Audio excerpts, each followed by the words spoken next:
What is up, RotoGrinders? Dean here, Dean78904, joined today by two-time millionaire winner, head chopper by the greatest twerker in all of RotoGrinders. It's Kid Yahoo. It's Kirk Dees. It's going to be a fun one. The start of 2 hours, 2+ hours.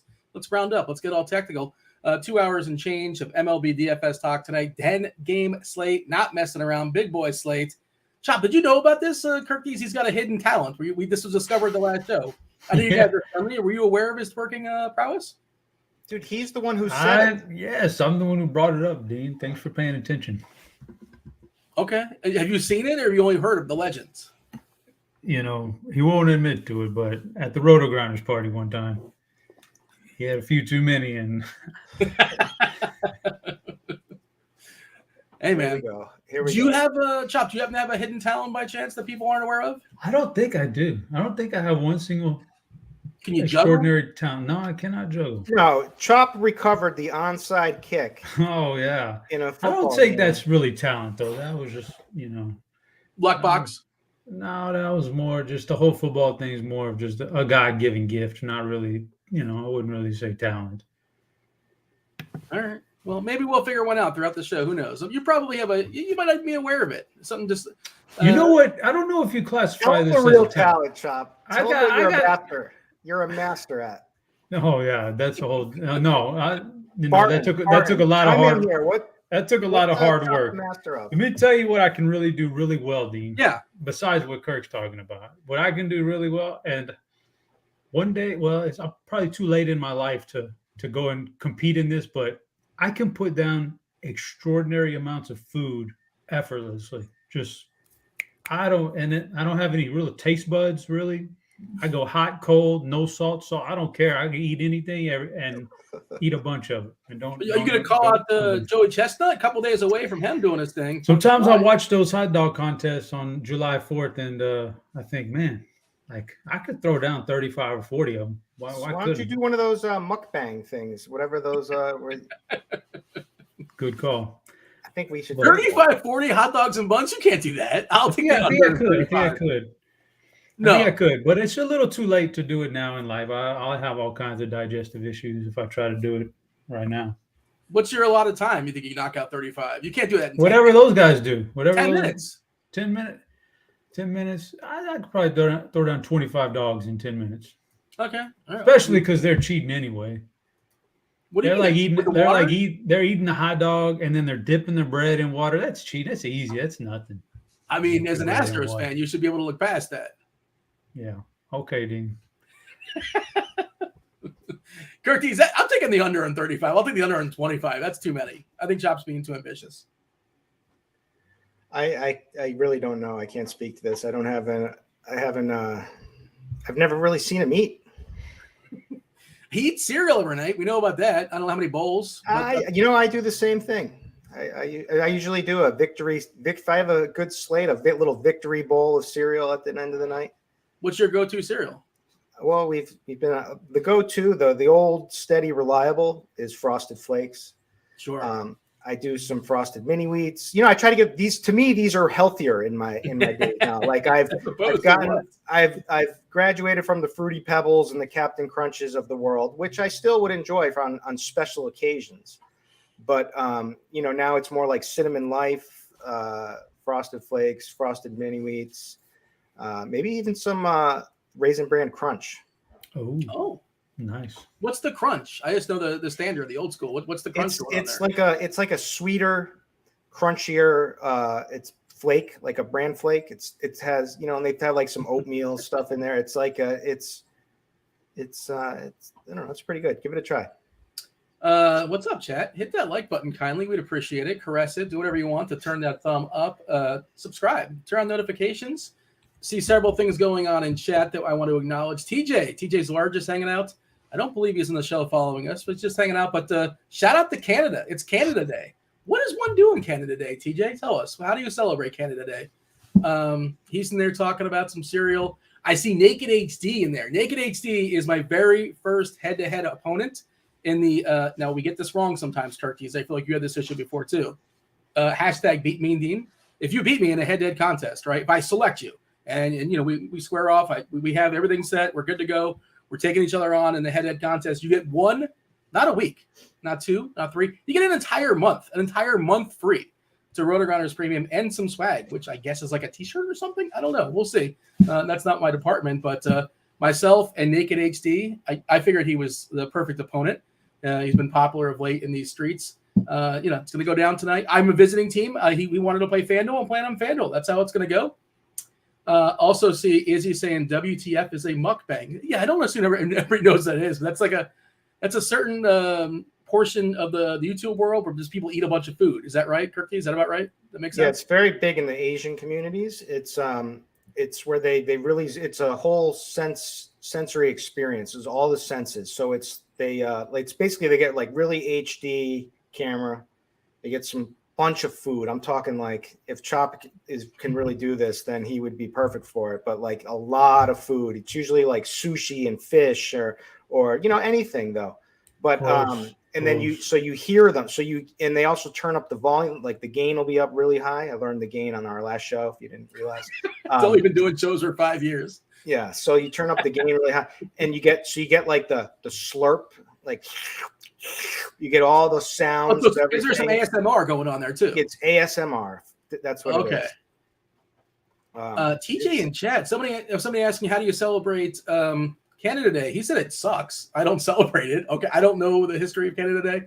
And then somebody was asking if you eat some butter tarts. We've learned that butter tarts is apparently the dessert of choice if you're Canadian. At least that's what I know in a small sample. My friend Pepsi7 used to work in these parts, would say that was his go-to.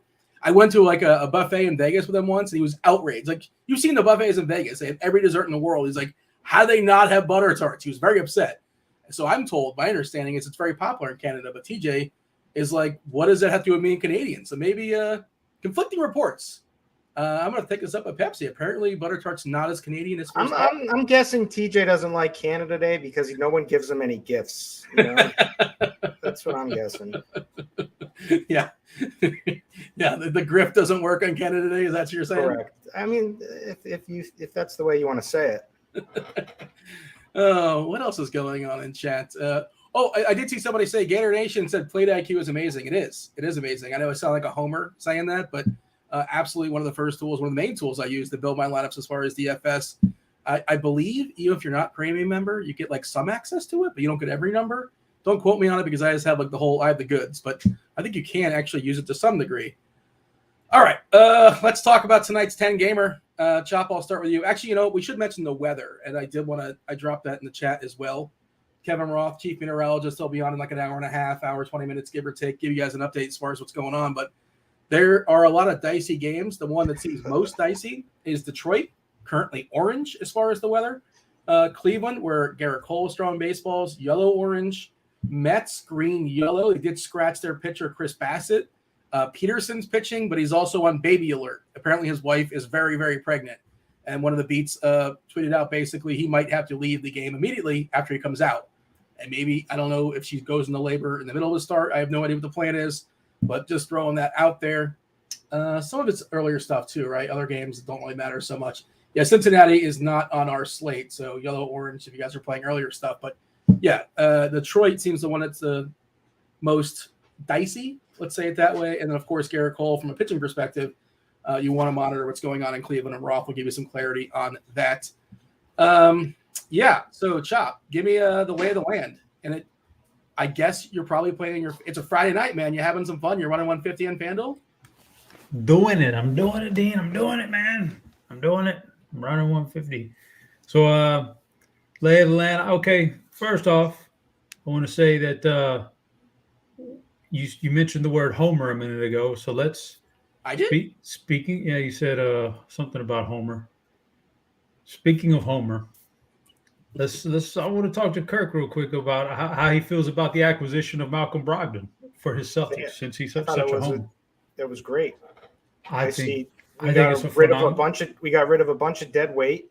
The thing is that Tice is going to get cut anyway, and he'll probably end up signing back with the Celtics anyway. Not that I even want him, but I mean he could be useful in like regular season.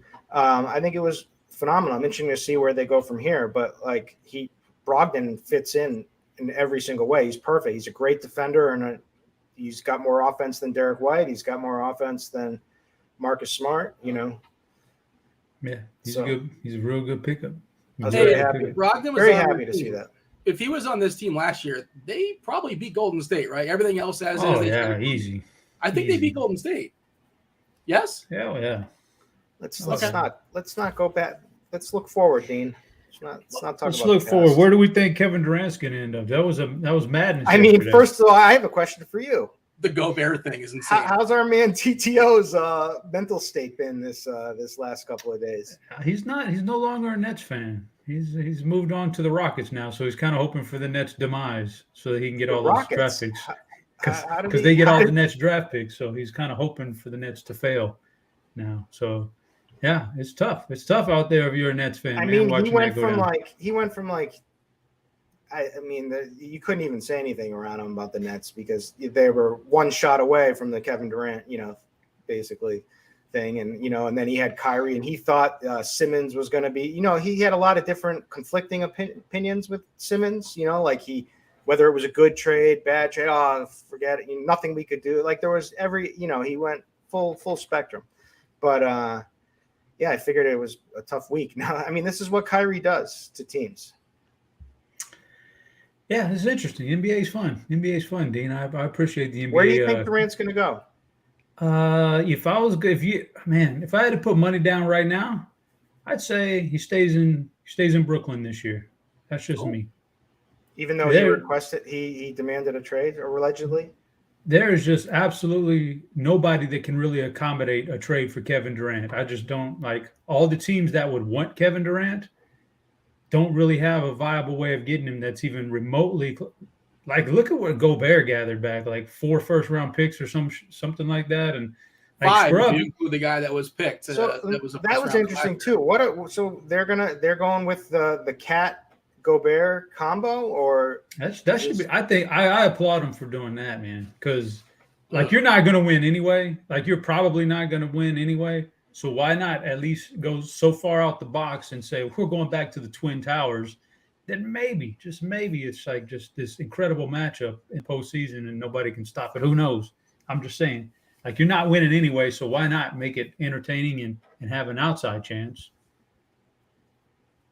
So I got a question for you. Gobert's got 4 years and $170 million left on his contract. He's a free agent. Let's just pretend he's a free agent. Would you want your favorite team to sign 30-year-old Rudy Gobert, who's best to play basketball in 1980, not in 2022, for 4 years, $170 million, forgetting the fact that you have 5 first-rounders? It's just a crazy overpay. I appreciate the going for it, but it's a terrible.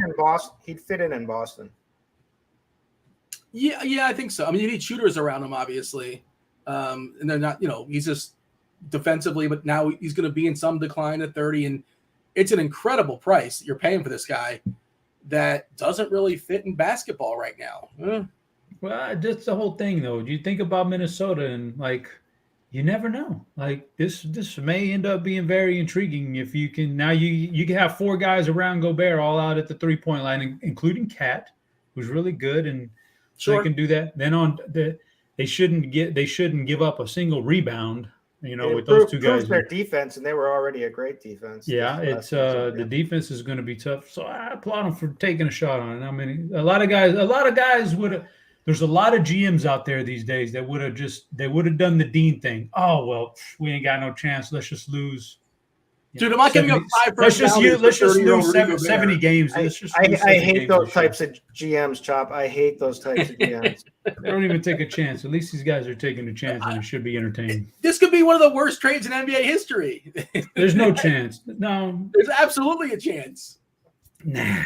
Because you know what, Dean? I'll say this, and we'll get into baseball in a minute, but everybody chiming in going, oh, the Rockets are, the downfall of the Nets, and the Rockets are looking on, and they're going to have all these picks for the next 6 years or whatever. You know what? I'm not all that excited, Dean. You know why? Because there's no incentive. Even if Brooklyn loses Kyrie and Durant, there's no incentive to lose. So they'll just throw money at free agency, and they'll be a team that just barely is in the playoff hunt. Those picks will be mediocre at best, mid-first round. there's nothing there. None of those picks will probably ever end up being a top 5 or top 7 pick. It's not. And what we know about the NBA, if you're not in the top 5, top 7, you're probably not getting a player that's worth that much. So, draft picks are so you're giving up bullets. But draft picks are so overrated. You're right. Yeah, draft picks are just a little overrated for me. I'd rather have my team take a shot on signing Gobert and just who cares? Let's have some fun with it rather than sit back and try to gather a bunch of draft picks. It's crazy. The future is so bright with Gary Bird and then the build around there. Oh, I'm not saying that. I'm saying it's just about time for us to put it in gear now and start winning some games because we've been intentionally losing games in Houston, but now it's just about time. We got our franchise guy there, Gary Bird, and it's time, man. Yeah, I mean, I don't know. I'm not on board with it. You have maybe a 2-year window, I suppose, maybe. Like, and then Gobert, you got him like 34, 35 years old, whatever, paying $40 million to him. I mean, again, I respect going for it. In Minnesota, I hear it's nice there. The people are nice. I've never been, but they're just not getting free agents. Like, think of the last big free agent that signed in Minnesota. I got nothing for you. Who is it? Who was it? Not sure. Just like Charlotte, you just got to overpay. That's how it goes. They're not going to find that Durant's not signing in Minnesota if he's available. I only know 3 people from Minnesota. What's that? I only know 3 people from Minnesota to base my judgment on. Prince? Personally. So I know one is Brett Hartfield, Killer B 2482. Good dude. Right. I know the other one is Unky. And Draft Cheat's brother named Unky, and then DC. What's your conclusion based upon that small sample size? I haven't really thought about it. I'll let you guys come to your own conclusion, and then I'll make my opinion. I need some time to think it through. I thought you were building up to something, and then you just let it sit there. It's like, okay. Well, the anticipation. Maybe throughout the show, you'll drop little hints, I suppose. Chop knows Unky. Yeah, I know him quite well. I had to drop the band hammer on him a couple times just for fun. I don't know him. I got nothing, but I want to hear more stories as to why you banned somebody, Chop. Yeah, I thought he was exploiting the CPC as a professional poker player. He was in there exploiting the amateurs, and I had enough of it. He was paying me nightly though. I did a challenge with him. I gave you a piece of it, Shop. I remember actually. Yeah. When it was But then again, like I said, he was taking advantage of people, except for the other professionals like Kirk Deese. No. When is the 30 for 30 coming out on the Corona Poker Club? Is that coming out anytime soon?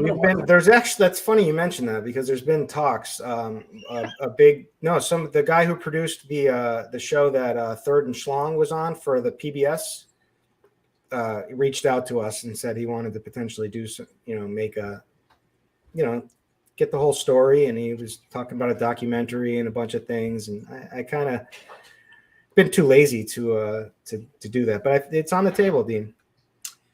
All right, 10-game slate tonight. By Chop, you mentioned you're playing on FanDuel, and FanDuel just goofed on some of their prices, and the Diamondbacks are insanely cheap. I know they're not a great offense, obviously, but they're in Coors Field tonight, one of the biggest team totals on the board. As far as the team total for the game in Colorado, no surprise, 11.5. It's a coin toss as far as who's favored in this game, essentially 5.75 to both sides. Those are the 2 biggest numbers. I think Minnesota's right there too. Yeah, Minnesota at 5.75 as well. And Chop, it's really, really easy to get yourself 4 Diamondbacks and still 4 good hitters along with them. How is your strategy going to be applied? I mean, obviously baseball variants, yada, yada. Are you embracing Diamondbacks at how cheap they're being asked for there on FanDuel? Or are you running away from it? You're going to be with the field? Are you still deciding or what?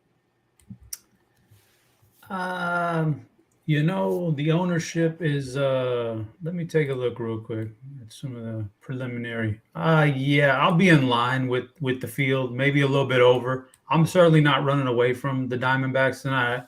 They're my number 1 stack on a 10-game slate. That doesn't mean I'm going to go like too heavy on any one particular team. There's enough teams to where I don't want to do that, but they're the number 1 I have. So I'm not running away from it. Don't know how far over the field I'll be just because, Dean, it's 10 games. It's hard to for me to punch in like the lock button on one particular team. We just saw the Dodgers 2 out of 3 games in Coors Field absolutely kill all your lineups basically. So anybody is susceptible to having a poor game on offense, no matter where you're at and who you're facing. And Arizona is definitely a mediocre offense at best to me, but there's some things I like about them. So, in fact, if we were to sit here and line up team BVP, they definitely have more pieces in their lineup tonight than anybody else that are acceptable BVP plays. Oh, Tony, baby. go ahead. No, I was saying, oh, baby, chop BVP plays. We got a lot of them. I'm thinking of good nights on the. Whatever the over-under is, I'm sorry, as Chop mentioned BVP, the under smashed, obviously. Well, I thought it'd be later on in the show. We generally talk pitching first, but there you go. Pay paper if you guys have the under on Chop's first mention of BVP. Tony and chat, any extreme umps tonight? So one, we're seeing Bill Miller, who's the best pitching umpire basically we've had in baseball for the last so many years. Just be forewarned, sometimes he's changed. This is a brand new series. Every once in a while, the umpires do swap on us, but as we have right now, one extreme pitcher umpire, that's Bill Miller for Chop's Astros, Christian Javier and Michael Lorenzen. No other extremes otherwise. Just something you see in the you guys are premium members. Get yourself some lineup HQ. That is just one of 20 different things that are kind of listed in here. One game not yet decided as far as umpires, Lynn and Cobb. No umps assigned just yet. The other part of it, Chop, is that you can get the top pitcher in the slate, Corbin Burns, very easily. On DK, it's not that hard as well too, and we'll talk about it. But do you agree, Chop, that Burns is the best pitcher on the slate? Even if Cole is good to go, I think Burns is better. Is the weather in the New York game not good? Nah, it's fine. I'll see what Ross said. If there's absolutely no problems there with it, doesn't look like there's any delays. I have Cole number 1 over Burns. So okay, but I mean they're close. They're close. My overtake on pitching tonight, Dean. Yeah, we can address this again later. I'll say it again later. But you ever heard of the expression 3 yards in a cloud of dust? Yeah, it's my favorite coaching strategy in the NFL. Yeah, well, this pitching slate to me is like 3 stars and a bunch of dusty guys. I like Cole, Burns, and Javier. But after that, it's super, super dicey real quick, and these other guys are just GPP plays, and I'll have some exposure to them, but I'll be heavy on Cole, Burns, and Javier. Yeah, I like Bassett, but of course, again, he got scratched. If you guys missed that, especially on FanDuel, where it's really, really easy to pay for Burns, Javier, or Cole. Burns a little bit more expensive than Cole, $3 more. Javier's 9-1. Chop, what do you think of Javier? And wait for it, Curtis. I read this in Cheese's article, and I had a similar thought as well. He threw sure you did. He threw 115 pitches or so his last time out, and he traditionally isn't a guy that goes a ton. He doesn't really go that deep in the games. Maybe they harness him a little bit as far as Javier, and maybe the 115 last time out wasn't good because now they subdue him just a little bit tonight. Maybe. I don't know. I'm not trying to be nervous about it, but Houston, they obviously have eyes in the playoffs. They don't care so much about today. They care about months from now. Is that a concern for you at all as far as Javier? The price is still good at 9-1. I like him. But just, I don't know, just a slight hit, or maybe I'm overthinking it. Maybe Cheese is overthinking it. I don't know. He is definitely the distant third to those other 2 guys. But they pretty much harness him every start. They only let him, go a little bit further there because he was pitching a no-hitter and just dominating the Yankees last time out. So I think that the workload has been so small up to that point that he'll just go back to what he was right before that, which unless he's pitching a no-hitter, he'll get yanked out, but he'll probably be able to get you those 6 innings or so. There's really this lineup for the Angels doesn't scare me, so I think he's a distant third, but I'm not really worried about because he's not going to be any less than he was before the last outing. He's going to be they treat him with kid gloves anyway all the time. That's what we come to expect. So he's going to be that guy again unless he's dominating. So I don't think there's really that big of a drop-off for him. A drop-off from the last outing, sure, but not from his previous starts. couple things going on in chat. I see Alex in chat saying he's going to have 100% Burns, one lineup.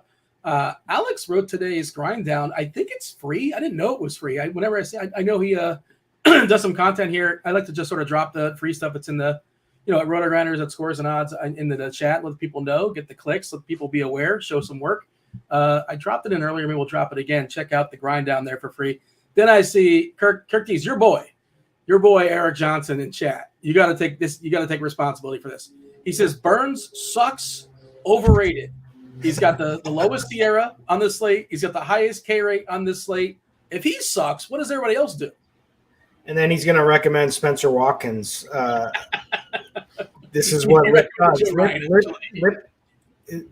Lip drinks a lot, unfortunately. So these are some of the takes that comes with that. I don't know how the liver affects the brain, but anyways. So I mean, it's Corbin Burns is the clear number one for me.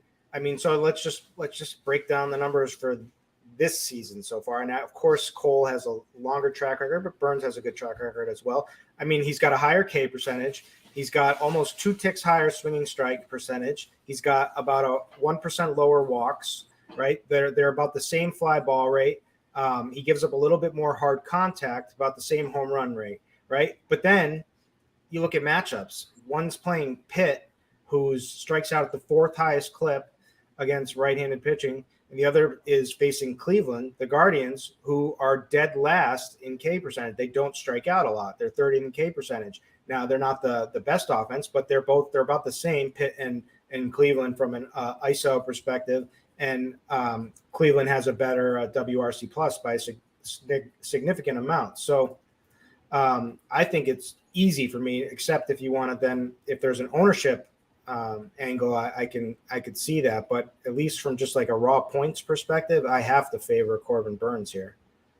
I'm just going to refresh. Let's take a peek what we have as far as ownership when it comes to pitchers. I'm on FanDuel right now. We got 25% for Burns, which I think might be a little bit higher than that personally. Javier at 19, Cole at 12. So essentially we're seeing Burns at 2x Cole, then Cobb at 7, Ryan at 6. Yeah, like basically like Chop said, it's 3 pitchers, cloud of dust. Pete Carroll might enjoy this for sure, but the pitching falls off really, really fast. It's a little tricky on DK to go double barrel. That's hard to make work. You can, obviously, and the SB2s are not comfortable, but I think they're okay. Let's have that conversation, Kirk D. Is DK, like, what do you, I assume you're starting with Burns and then trying to see the best pitcher that works with it when you factor in bats as well. What are you landing on? Are you settling on a Cobb? Are you finding a way to make Christian Javier work or Cole work? I think Lance Lynn is a phenomenal play, right? So I know he's working his way back, but the thing is he was cruising, looking great, and he stayed out a little too long and blew up in his last inning. But his command was there.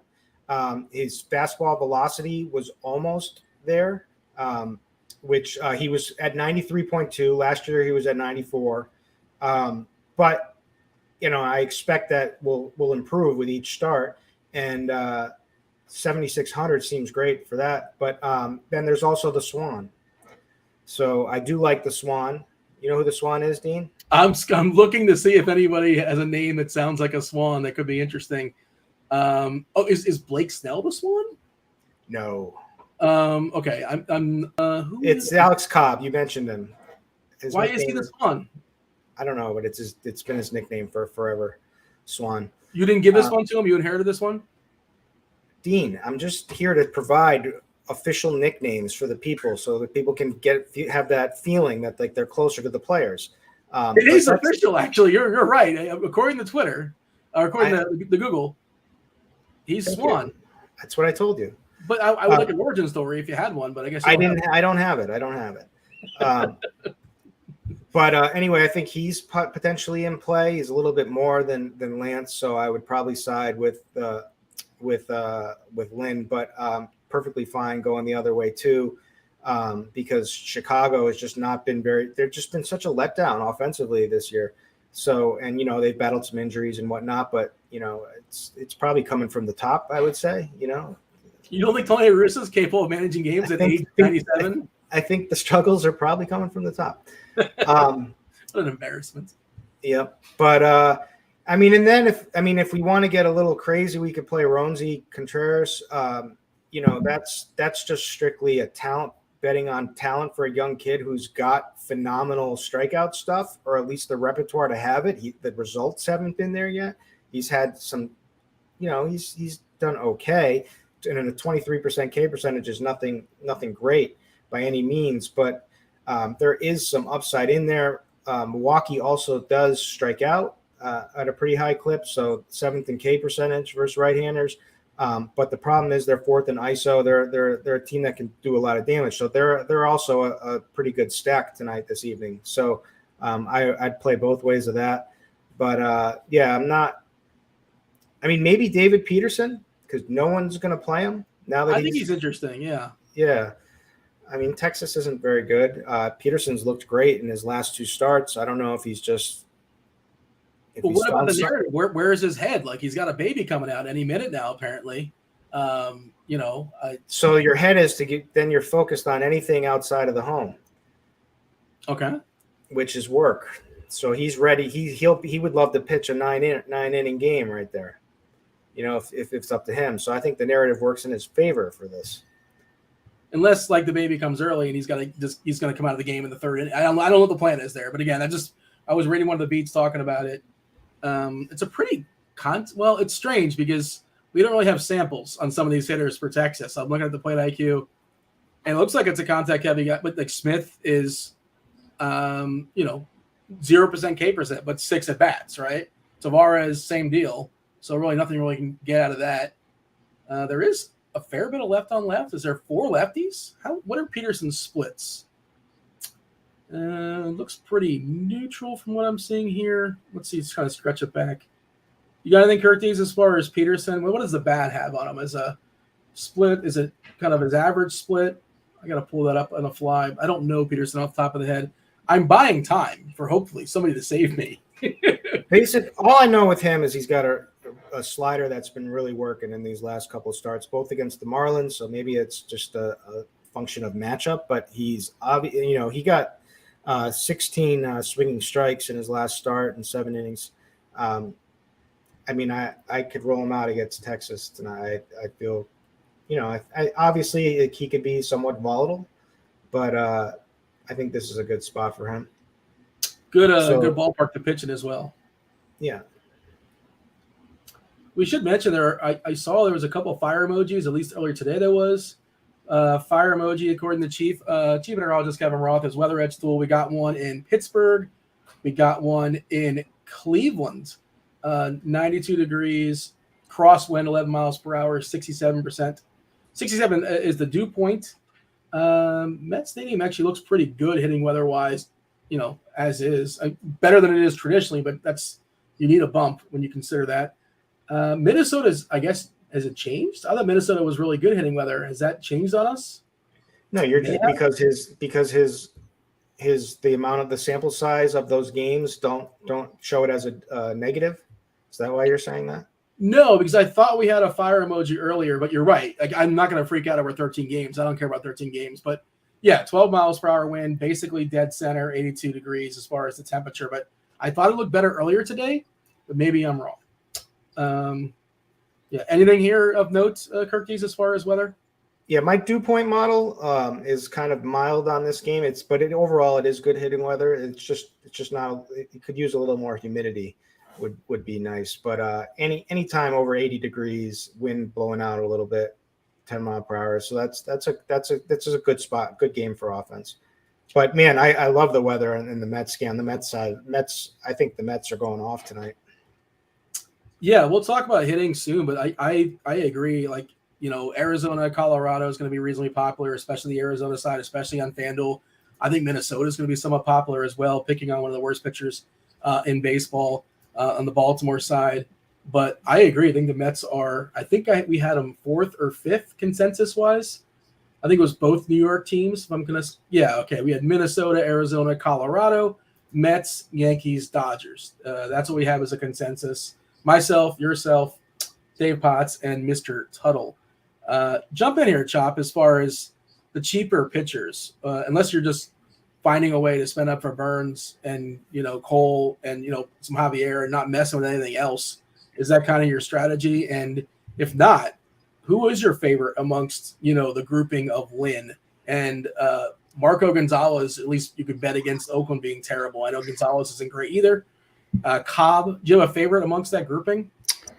Well, for me, Dean, I'm really just focused on the top three because I only need one pitcher on FanDuel, so you don't want to get too cute with it. But if I was on DraftKings and there's the next grouping to me is let me see, that's 7 guys outside of that top three that I think are playable. And y'all talked about some of them.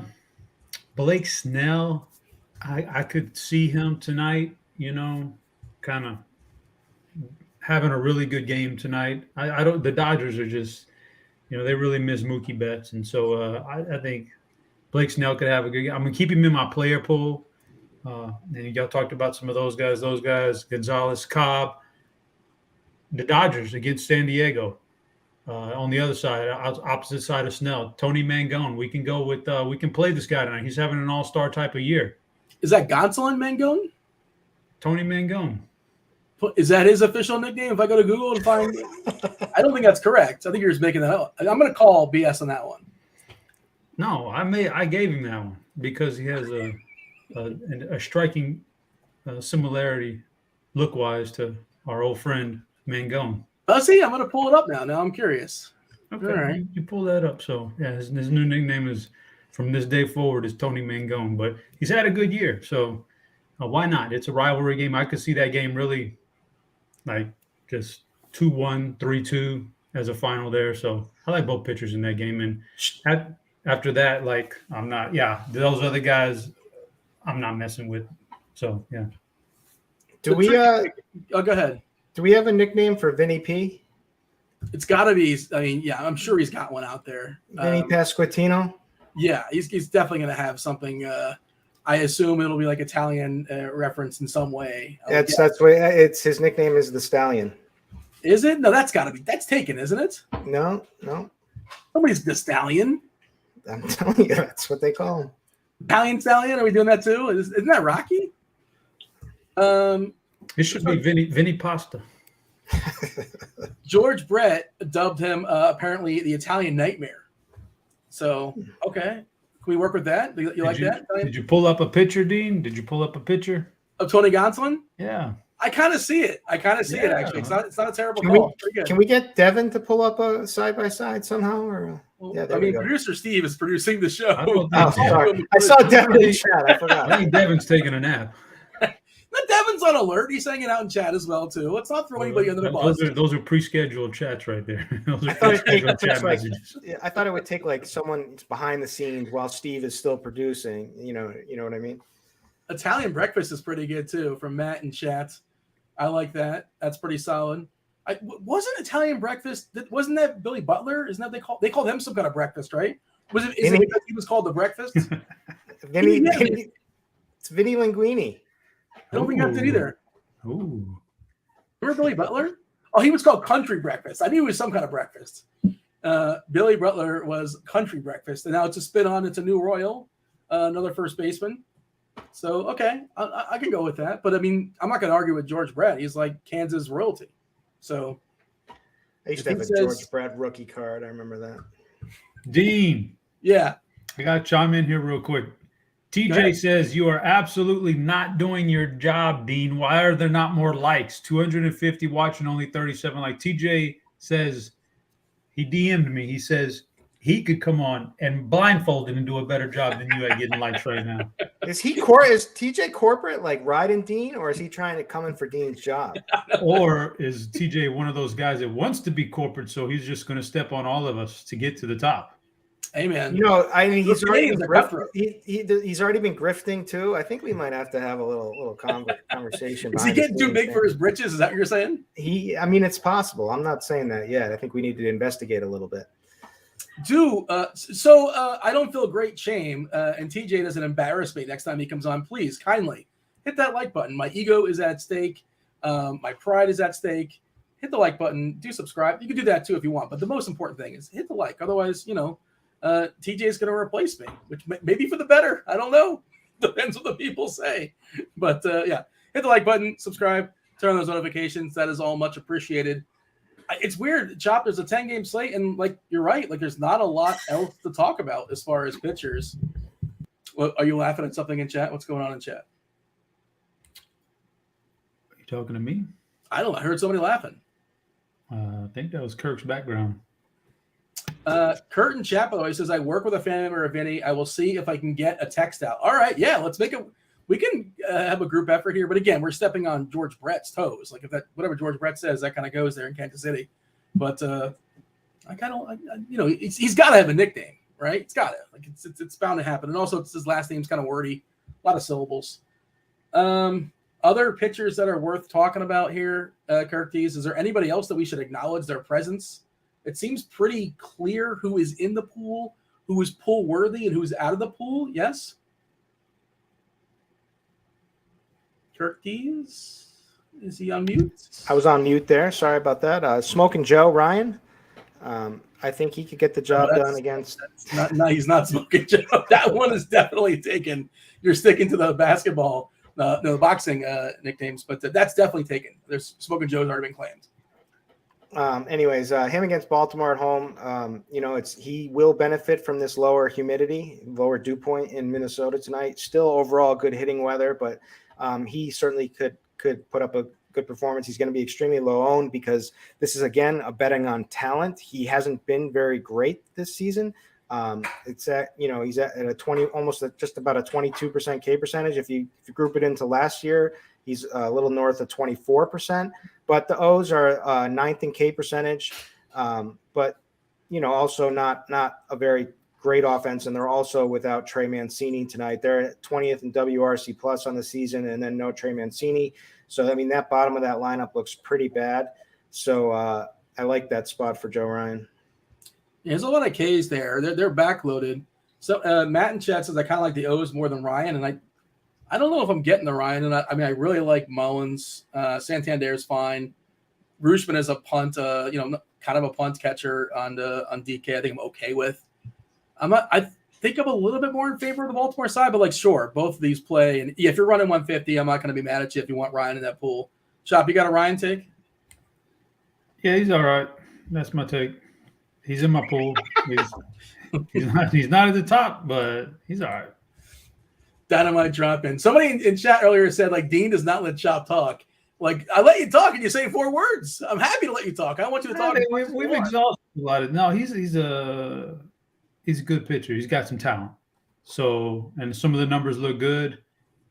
The matchup is hit or miss, to be honest with you. Yeah. Sometimes Baltimore's terrible, but then you look at their lineup and it looks like a good lineup, and sometimes they do produce. So, but he's on that short list I mentioned of about 7 guys outside of the top 3 that are playable and basically GPPs. So, yeah. I guess the Mariners, no.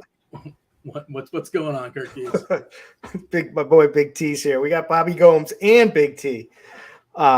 Dean's mustache is a swinging strike. Hey, it's something. It's swinging is a good word. It's incredible. It's how many people I wonder who have tuned in and I can't look at this anymore and just swinging. Are people DMing you? Swinging is a great word for it because I think Dean grew it specifically for these swingers conventions. It looks like something that's very popular at the convention, Dean. Dean, you're a swinger? Well, I'm going to Denver under the guise if it's for Grant's wedding, but I might be staying there a couple extra days for baby. Big convention in Denver. Big convention, big swinging convention in Denver. Get it, Dean. Big community there. Nice to know. Mariners, J-Rod is still leading off. He's leading off once again. I guess his suspension has not been heard just yet. Same deal with Winker. We know Crawford is officially suspended. He's taking it right now. Suarez, Santana, Toro, Frazier, Moore, Knapp. Is that the former Philly? Is he on the Mariners now? Is that a different guy? Who's catching? It's a catcher named Knapp on the Mariners? It's not Raleigh. Raleigh's not playing. Yeah, he's a former Philly, yes. When did this happen? Was that a recent trade that I just flat out missed? Yeah, you didn't know? I did not get the memo. I mean, yeah. He was down in AAA, but they called him up. Okay. Yeah. He's not okay. So I don't feel so dopey. He's not played baseball since 5/14, which is a month and a half ago, and that was possibly for. He's wearing a Reds hat on DK. Why was he a Red? Okay. Guy's a swinger, Dean. He's from team to team for sure. All right, Andrew Knapp, have at it. Enjoy yourself with him. So give me the summary, Curtis, as far as pitchers.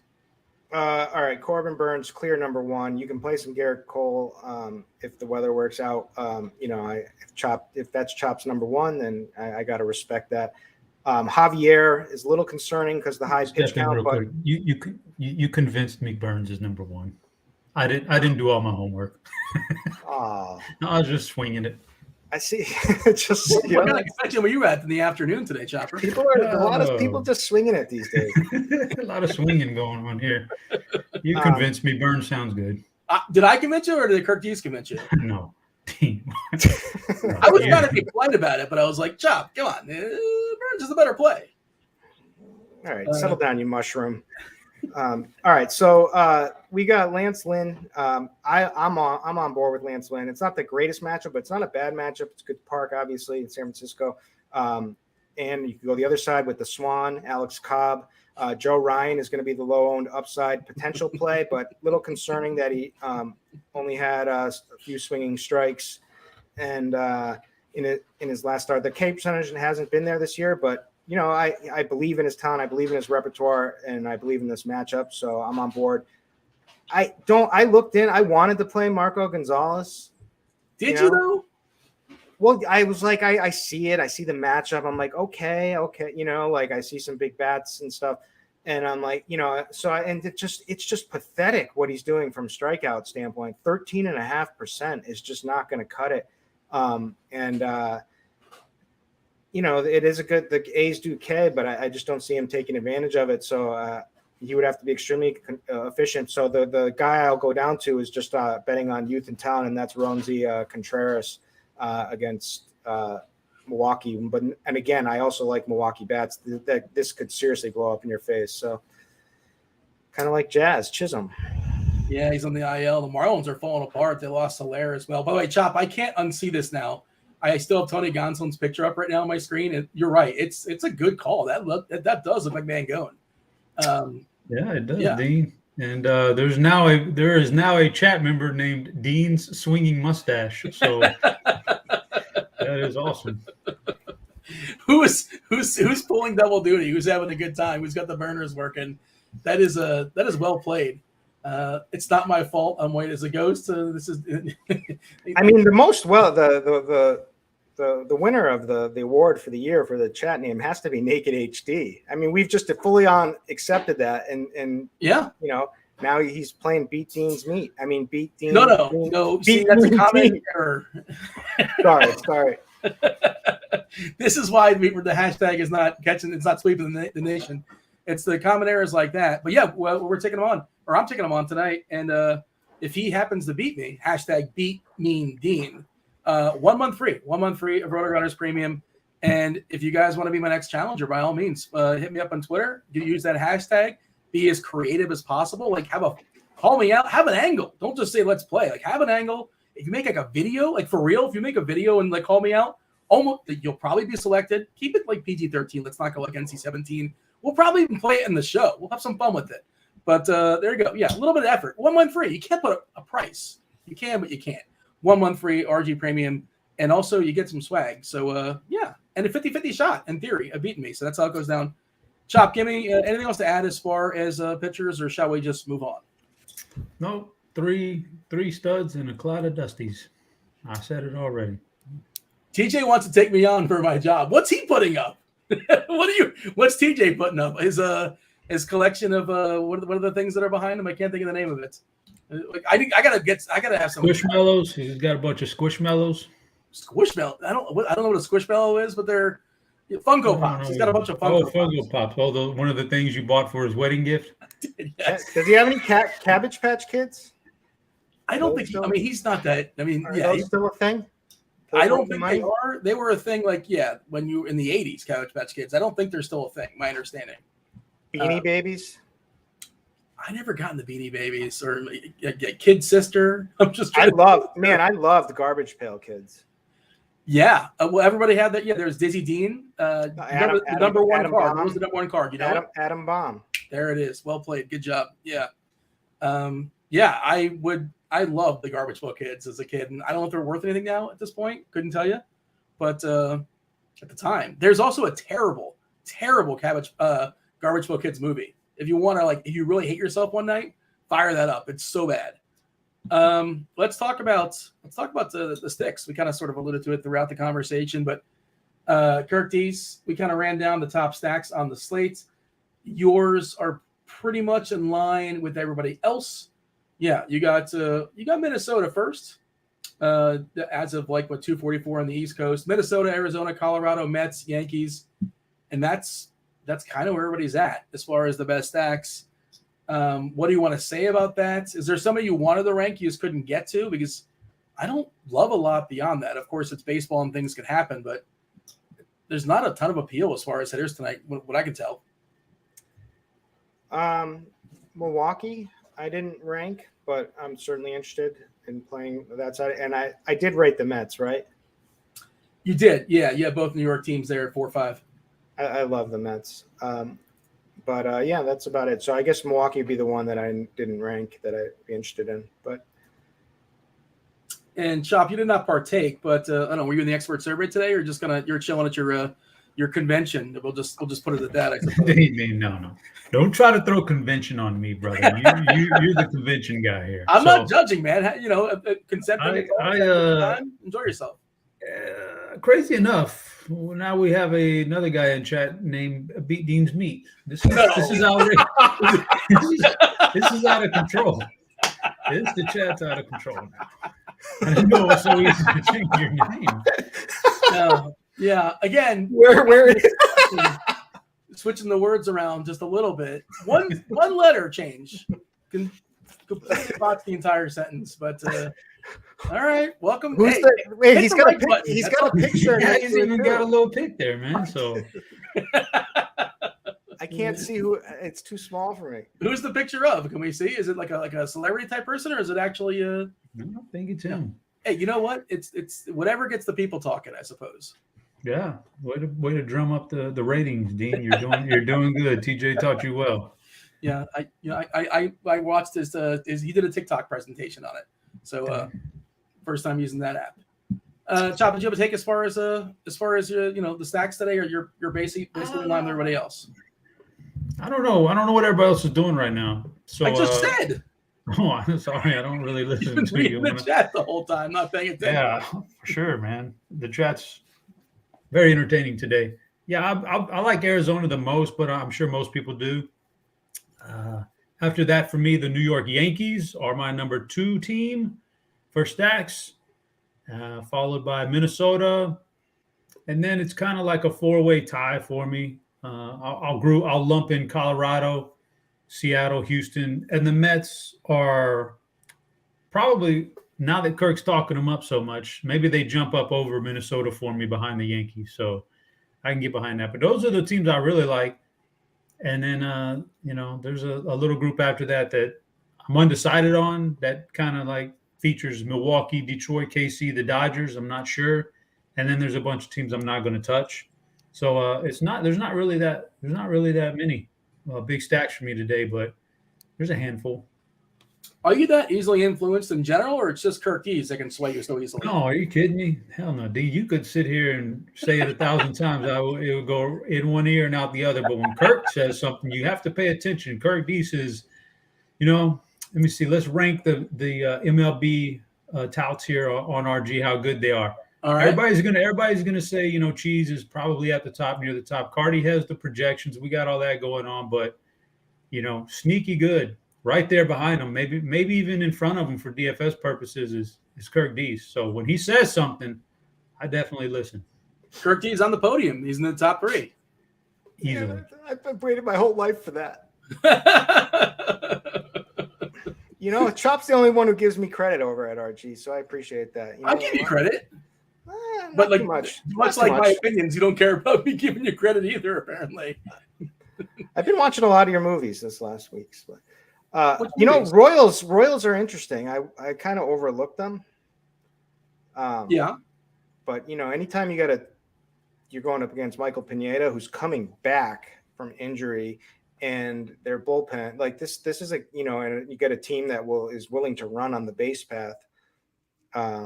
There's a lot of upside there, and you got Vinny Linguini for 2.4K batting cleanup.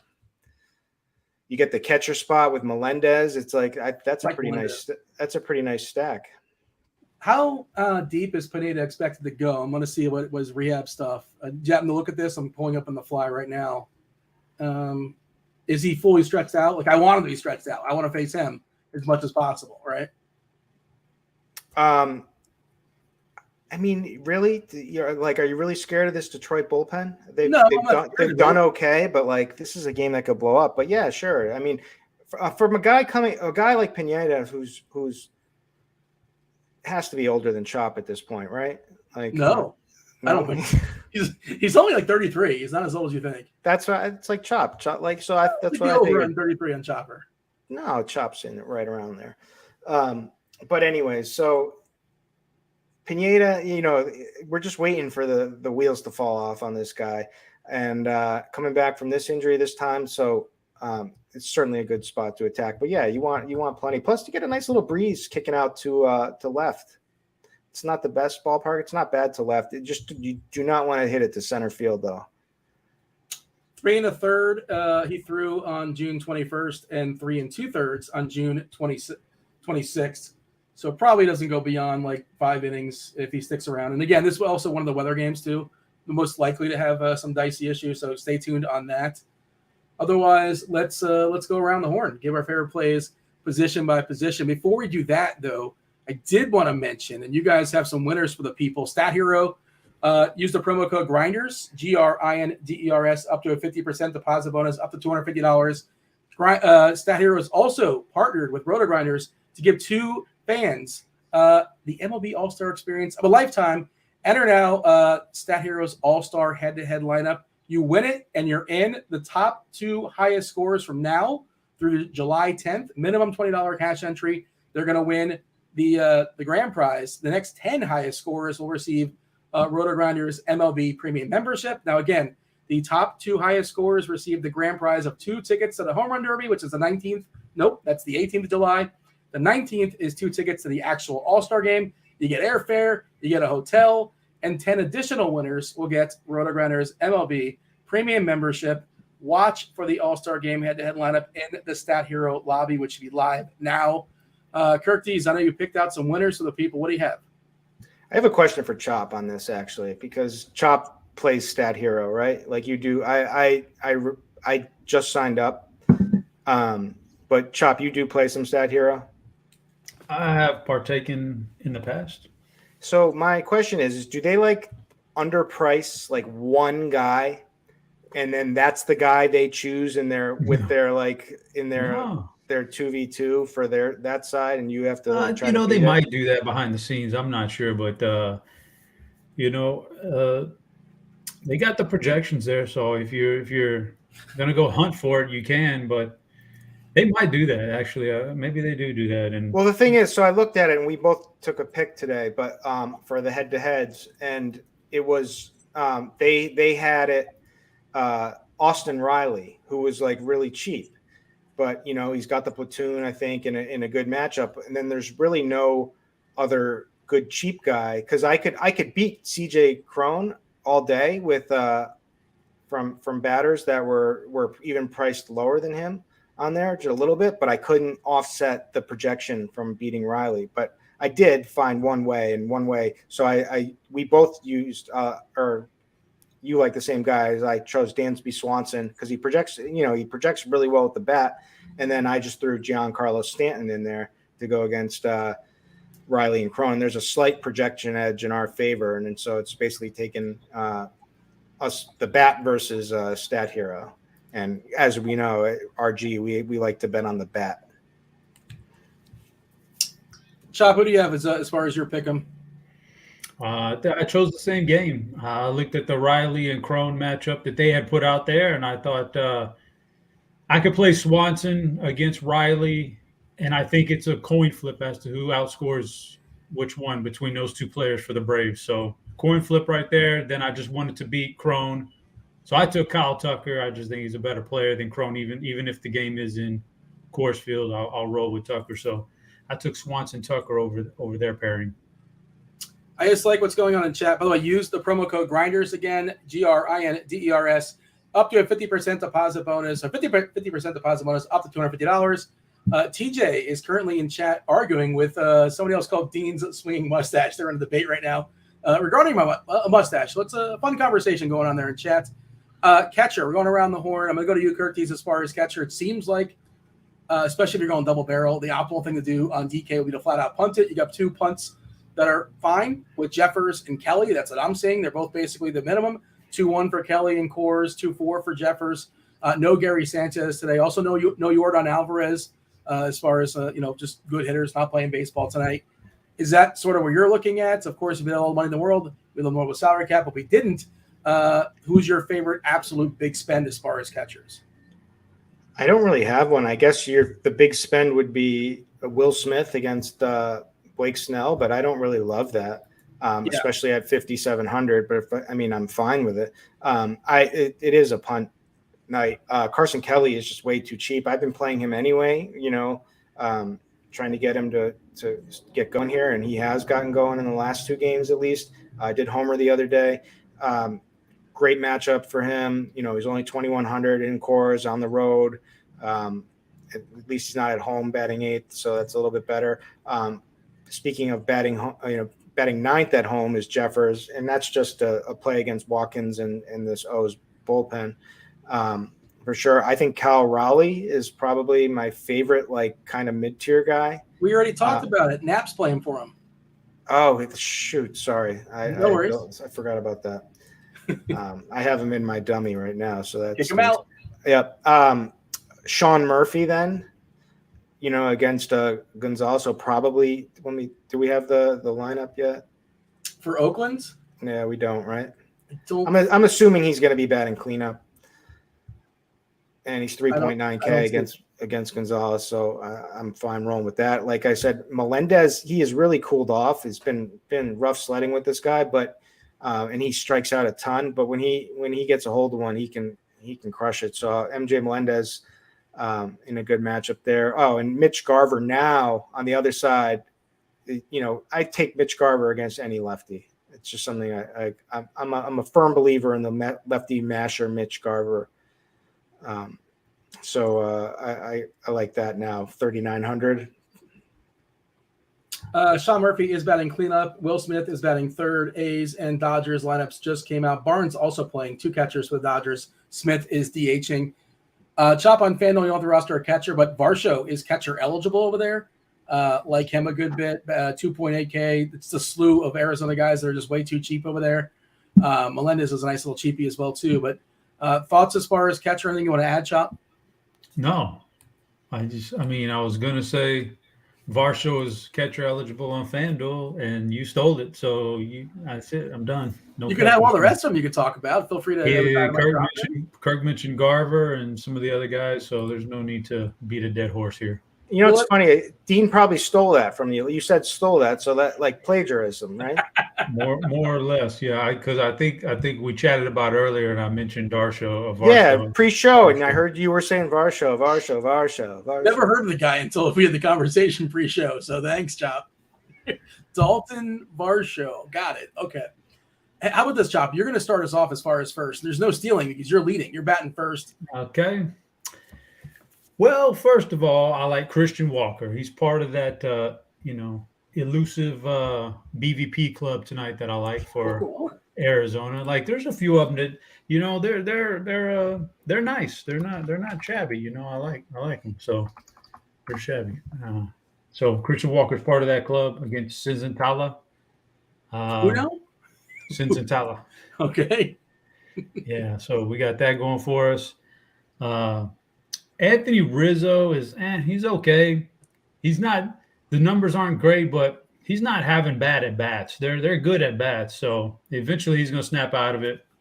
I like the matchup tonight, but probably the number one guy Christian Walker's the number one guy, but after Coors Field, that's kind of a cheat code. The number one guy, non-Coors Field tonight for me, pretty easily. Big Meat Pete out there facing Otto. Yep. So that's the guy. Man, imagine beating me. Beat Dean's Meat with Big Meat Pete. I think Naked HD has got to use him tonight. He's salivating in chat. He's salivating. The Italian Nightmare is a nice little cheapie as well too. I think he's worth considering. Basically minimum salary on both FanDuel and on DK as well. Something else I wanted to say. Oh, by the way, the BVP, you're bearing the lead. You kind of just subtly mentioned it, Chop. But like as a BVP truther, I'm surprised you're not banging the drum even more. 21 at bats, massive sample of Walker versus Senzatella. 10 hits, 21 at bats, 4 doubles, 2 dongs. I mean, I like him anyway. Of course, duh. It's no surprise he's done well against Senzatella, who scuffles versus left-handed sticks, and Walker, big power bat. Curtis, you want to clean it up as far as first? Sure, I'll clean it up. Yeah, like Vinny Linguini is a good play. So that's why they got rid of Slamtana because Vinny P was just going crazy in AAA. Well, you can't call the guy Slamtana when he's like 1 home run. It's his nickname. I call people by their nicknames. He's got to lose that nickname. Well, you take it up with him. Anyways, Christian Walker, obviously the number one play because of just where, his stack stuff is great this year. We've all been saying it. Cheese has been saying it. Chop's been saying it. The guy looks a lot better at the plate this year, and Senzatella is certainly a great matchup. Bullpen is very attackable as well. I worry about this game, right? But it's like, so I after the Dodgers and their whole Coors Field thing, I was like, all right, I'm almost at like the Chief standpoint where I'm just gonna be like, I'm never playing Coors Field ever again. I'm gonna fade them forever. But then I always end up playing them. So, but the Diamondbacks aren't the best offense. We know there's depth and either is Colorado. So this is a game. This is I'll probably do a game stack, and I'll say game stack because I know Cheese can't stand that, but whenever I get these good environments, I just kind of hope for the whole entire game to go off instead of just one side. And so I'll just there's not a ton of lineups that do that. It's kind of a way to get different with a lot of chalk. You get all the correlation. Obviously, one team doesn't really correlate with the other team, but it doesn't matter. It's double correlation spots. But so I'll probably do a full game stack in my lineup since with Arizona tonight, with Colorado on the other side. But anyways, Big Meat Pete, obviously great play. Hunter Dozier is cheap. Home run upside for 3,100. Kirilloff, maybe down in the order. No one's going to play him. Rowdy Roddy, Telez, maybe. But yeah, I don't know. I think we got enough plays there. Did I miss anyone? Did we miss anyone? Anthony Rizzo. Yeah, Savali gives up a good bit of fly balls. You want to pick on him for sure. Javier, by the way, 58% fly balls. Christian Javier. Joe Ryan gives up 54. Two pretty big numbers on this slate. Pineda also a fly ball guy as well. Let's jump over to second base, keystone position. I will let you lead us, Curtis. Go for it. Well, the esteemed Kennedy family, the nephew or the grandson of the famous Kennedy family, Buddy Kennedy. Also, you didn't know really?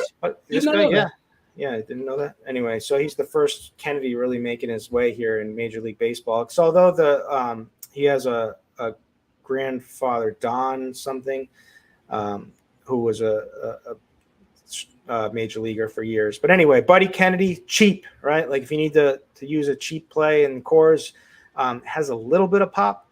You can go there. Ketel Marte is probably the number one play if from just a raw point standpoint.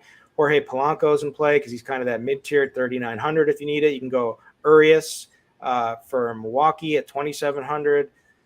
Colton Wong probably won't get played much. He's so cheap, 2,900 against Pitt. Anybody on Pitt, but like I said, I like Ronzi, but certainly can play bets against them too tonight. Well, you mentioned Cheese. Speaking of Cheese, he'll be coming on about 15 minutes or so with Derek Carty, as well with Kevin Roth, Chief Mineralogist. Going to give you all an update what's going on weather-wise. There seems to be multiple games that are worth getting an update, about 15 minutes or so. According to Wikipedia, Buddy Kennedy, in no relation to the famous Kennedys, he is the grandson, apparently, of Don Money. You got that correct. He's also allegedly close friends with Mike Trout, for what it's worth. Yeah, they're from the same place in New Jersey. And he is a Kennedy. It's just they don't like to talk about that. Okay. So, and you can't always trust everything on Wikipedia. I mean, Wikipedia one night said Patty the Brain over Patty the Tooth. Yeah, well, you think somebody just updated this a minute ago, and because eventually they clean it up and they make sure. I think they clean it up, and and that's something that you got Cheese to write in his article. Yes. Man of many nicknames, Pat. I'm like, how? There's only one nickname here. He has multiple. I was everybody knows his nickname. It's you go into Discord. It's Patty the Tooth. It's Patty the Tooth. Chop, you have anything to add as far as second? I like the DK price on Polanco, 3.9K. Of course, Marte the big spend. Kennedy, not particularly good, but super, super cheap, like a flat out punt and course if you want that. But overall, second to me, Chop, is really just a weak position. I don't know if it's weak, but Kirk covered most of it. Ketel, number 1 for me. Polanco, number 2. Then I would lean Glaber, Torres, and then I'd finish it off, my 4th favorite, Jose Altuve. I got Glaber at 1% ownership last night. I know it wasn't obviously the best spot, and it didn't work out, but I was like 1% on Glaber. It looked pretty nice. Michael in chat, Dean's lack of awareness is astounding at sometimes. His Madden rating be 25. Is that because I didn't pick up on the fact that Curtis was lying to me and dropping a chop fact? I knew that. I sometimes just go along with it. But or is there a whole long list of things that's not worth getting into? I'm not sure. But all right. I think the key point there that stands out is that you have a Madden rating of 25, according to the chat.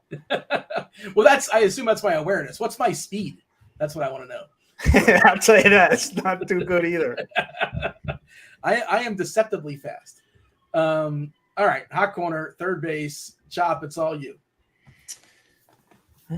So I'm not super stoked about the Colorado players tonight against Merrill Kelly, even in the Coors Field, but I do like Chris Bryant. So I got Chris Bryant near the top.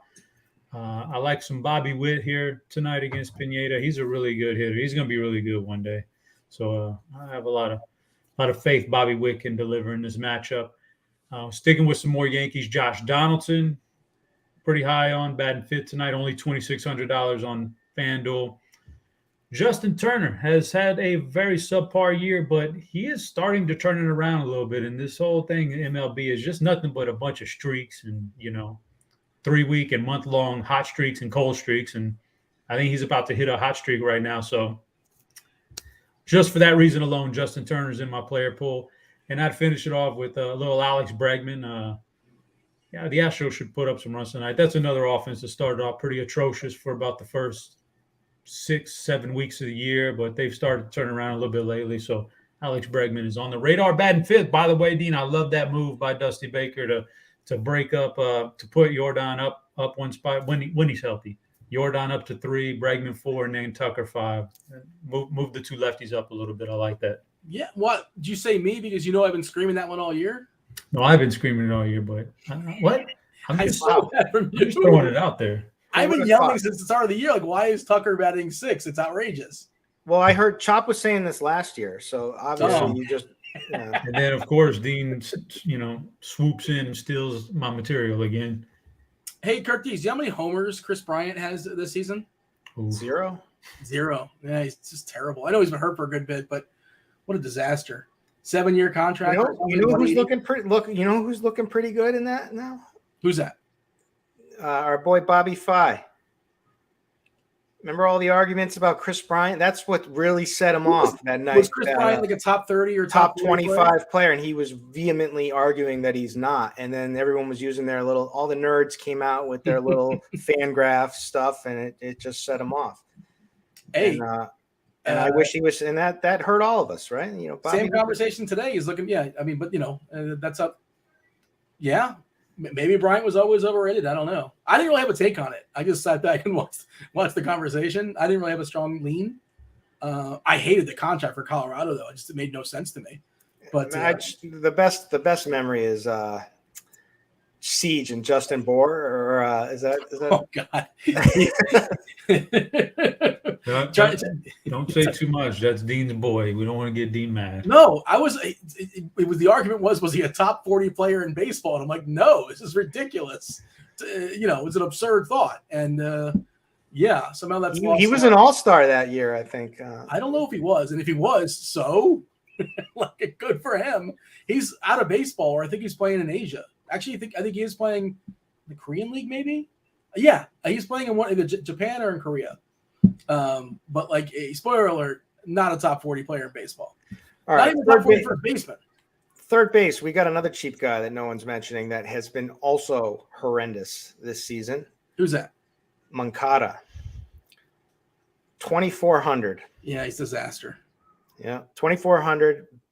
Good lineup. So I think he's batting second. I have not seen Chicago's lineup just yet. Did it just come out a bit ago, or did I miss it? I don't know. He should be. He'll get a good lineup spot if it's not out. Literally just came out seconds ago, and Moncada is batting fifth. Anderson, Vaughn, Robert, Abreu, Sheets, Moncada, Pollock, Garcia, McGuire. So Moncada, little triples alley for him tonight. Okay, maybe. I'm fine playing. He's going to come around eventually. Let's see. Who else we got here? Low owned play, bottom of the lineup, probably hits a homer. Gio Urshela. I like him. But just doing this, going position by position, like, you don't, Curtis, I know it's a 10 gamer. It's not 15 like we typically see on a Friday night, or 14 if it's a game of Wrigley or something like that. But it just feels weak as far as there's not a lot of strength. Not a lot of depth of position. So do you agree with that, or is that just my take? Not a lot of great options. I mean, there's nothing that's like going. It hasn't been like we don't have that Dodgers team that let me down every night and made me want to quit MLB DFS this season. But it's kind of weak. You're right, but it's a lot of opportunity. It feels nice to have a 10 gamer though, as opposed to like a 14 gamer. Yeah, I like it. I just feel like everything's going to get condensed on like the better stuff, and that's typically how it works. But now people aren't taking shots on a bunch of stuff that's bad as much. I don't think. We could jump to shortstop here, Curtis, and I think Correa is one of the top plays, like for sure. If you have the money, all the money in the world, sure. Trey Turner, why not? I'm pretty sure Blake Snell is one of the lefties you could steal on pretty easily for what it's worth. Witt's good, but he's kind of pricey. Lindor, same deal. But again, shortstop, I don't love it. It's nothing amazing. Yeah. So it's Correa, it's Adames. Chop is right. Bobby Witt Jr. is amazing. If only one of our other friends who's investing all of his money in Jared Kelnick's rookie cards, if only he was doing that with Bobby Witt. Do you agree, Chop? Or cards just dead in general now? No, cards aren't dead. How's Chop's cards doing? Yeah, there's always a market. There's always a good market. What's the best card you have, Chop? The best card I have? Yeah. Oof. Probably debating between. Probably some Mike Trout stuff. I mean, I got some good stuff. It's probably some Mike Trout stuff, rookie stuff. But the best card I had was a Chris Paul, one of one, like this really nice Chris Paul rookie. Our buddy Barton made me sell it, and I got like totally burnt on it, man. It's just pathetic. But was it a joint effort? Like, is that why you had to sell it? No. Wait, but didn't he actually recommend that you get into Chris Paul's? And you were like, nah, and you were like, nah. Then never said it again. All He's like, get into Chris Paul. So I got a Chris Paul, and this buffoon didn't let me know Chris Paul is one of the most hated collectibles out there. Nobody likes Chris Paul. You want to see my favorite card, Dean? Yeah. You happen to have it on you? I happen to have it on me.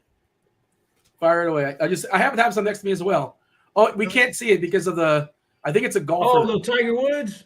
No, it kind of looks like Oh, that, Mariano right? Rivera. It looks like Yeah. Tiger Woods, man. Yeah, Mariano Rivera. Yeah, there You go. disappeared. The green screen's throwing it off. So like I'm trying to see it, and like maybe that's what's happening to me as well. But I was holding up a 1985 Clyde Drexler Star Basketball. Oh, nice. Shop, you know about that Star Basketball, right? Oh, nice. Yeah, and the glide. I like it. Yeah. So 89 score just kind of sitting here. That's always how pretty is the Barry Sanders 89 scorecard? Just like that green trim. There we go. Is that coming in? It's coming in. Oh, yeah. I like those. I don't know why it just happened to be right next to me, but there it is. How about it?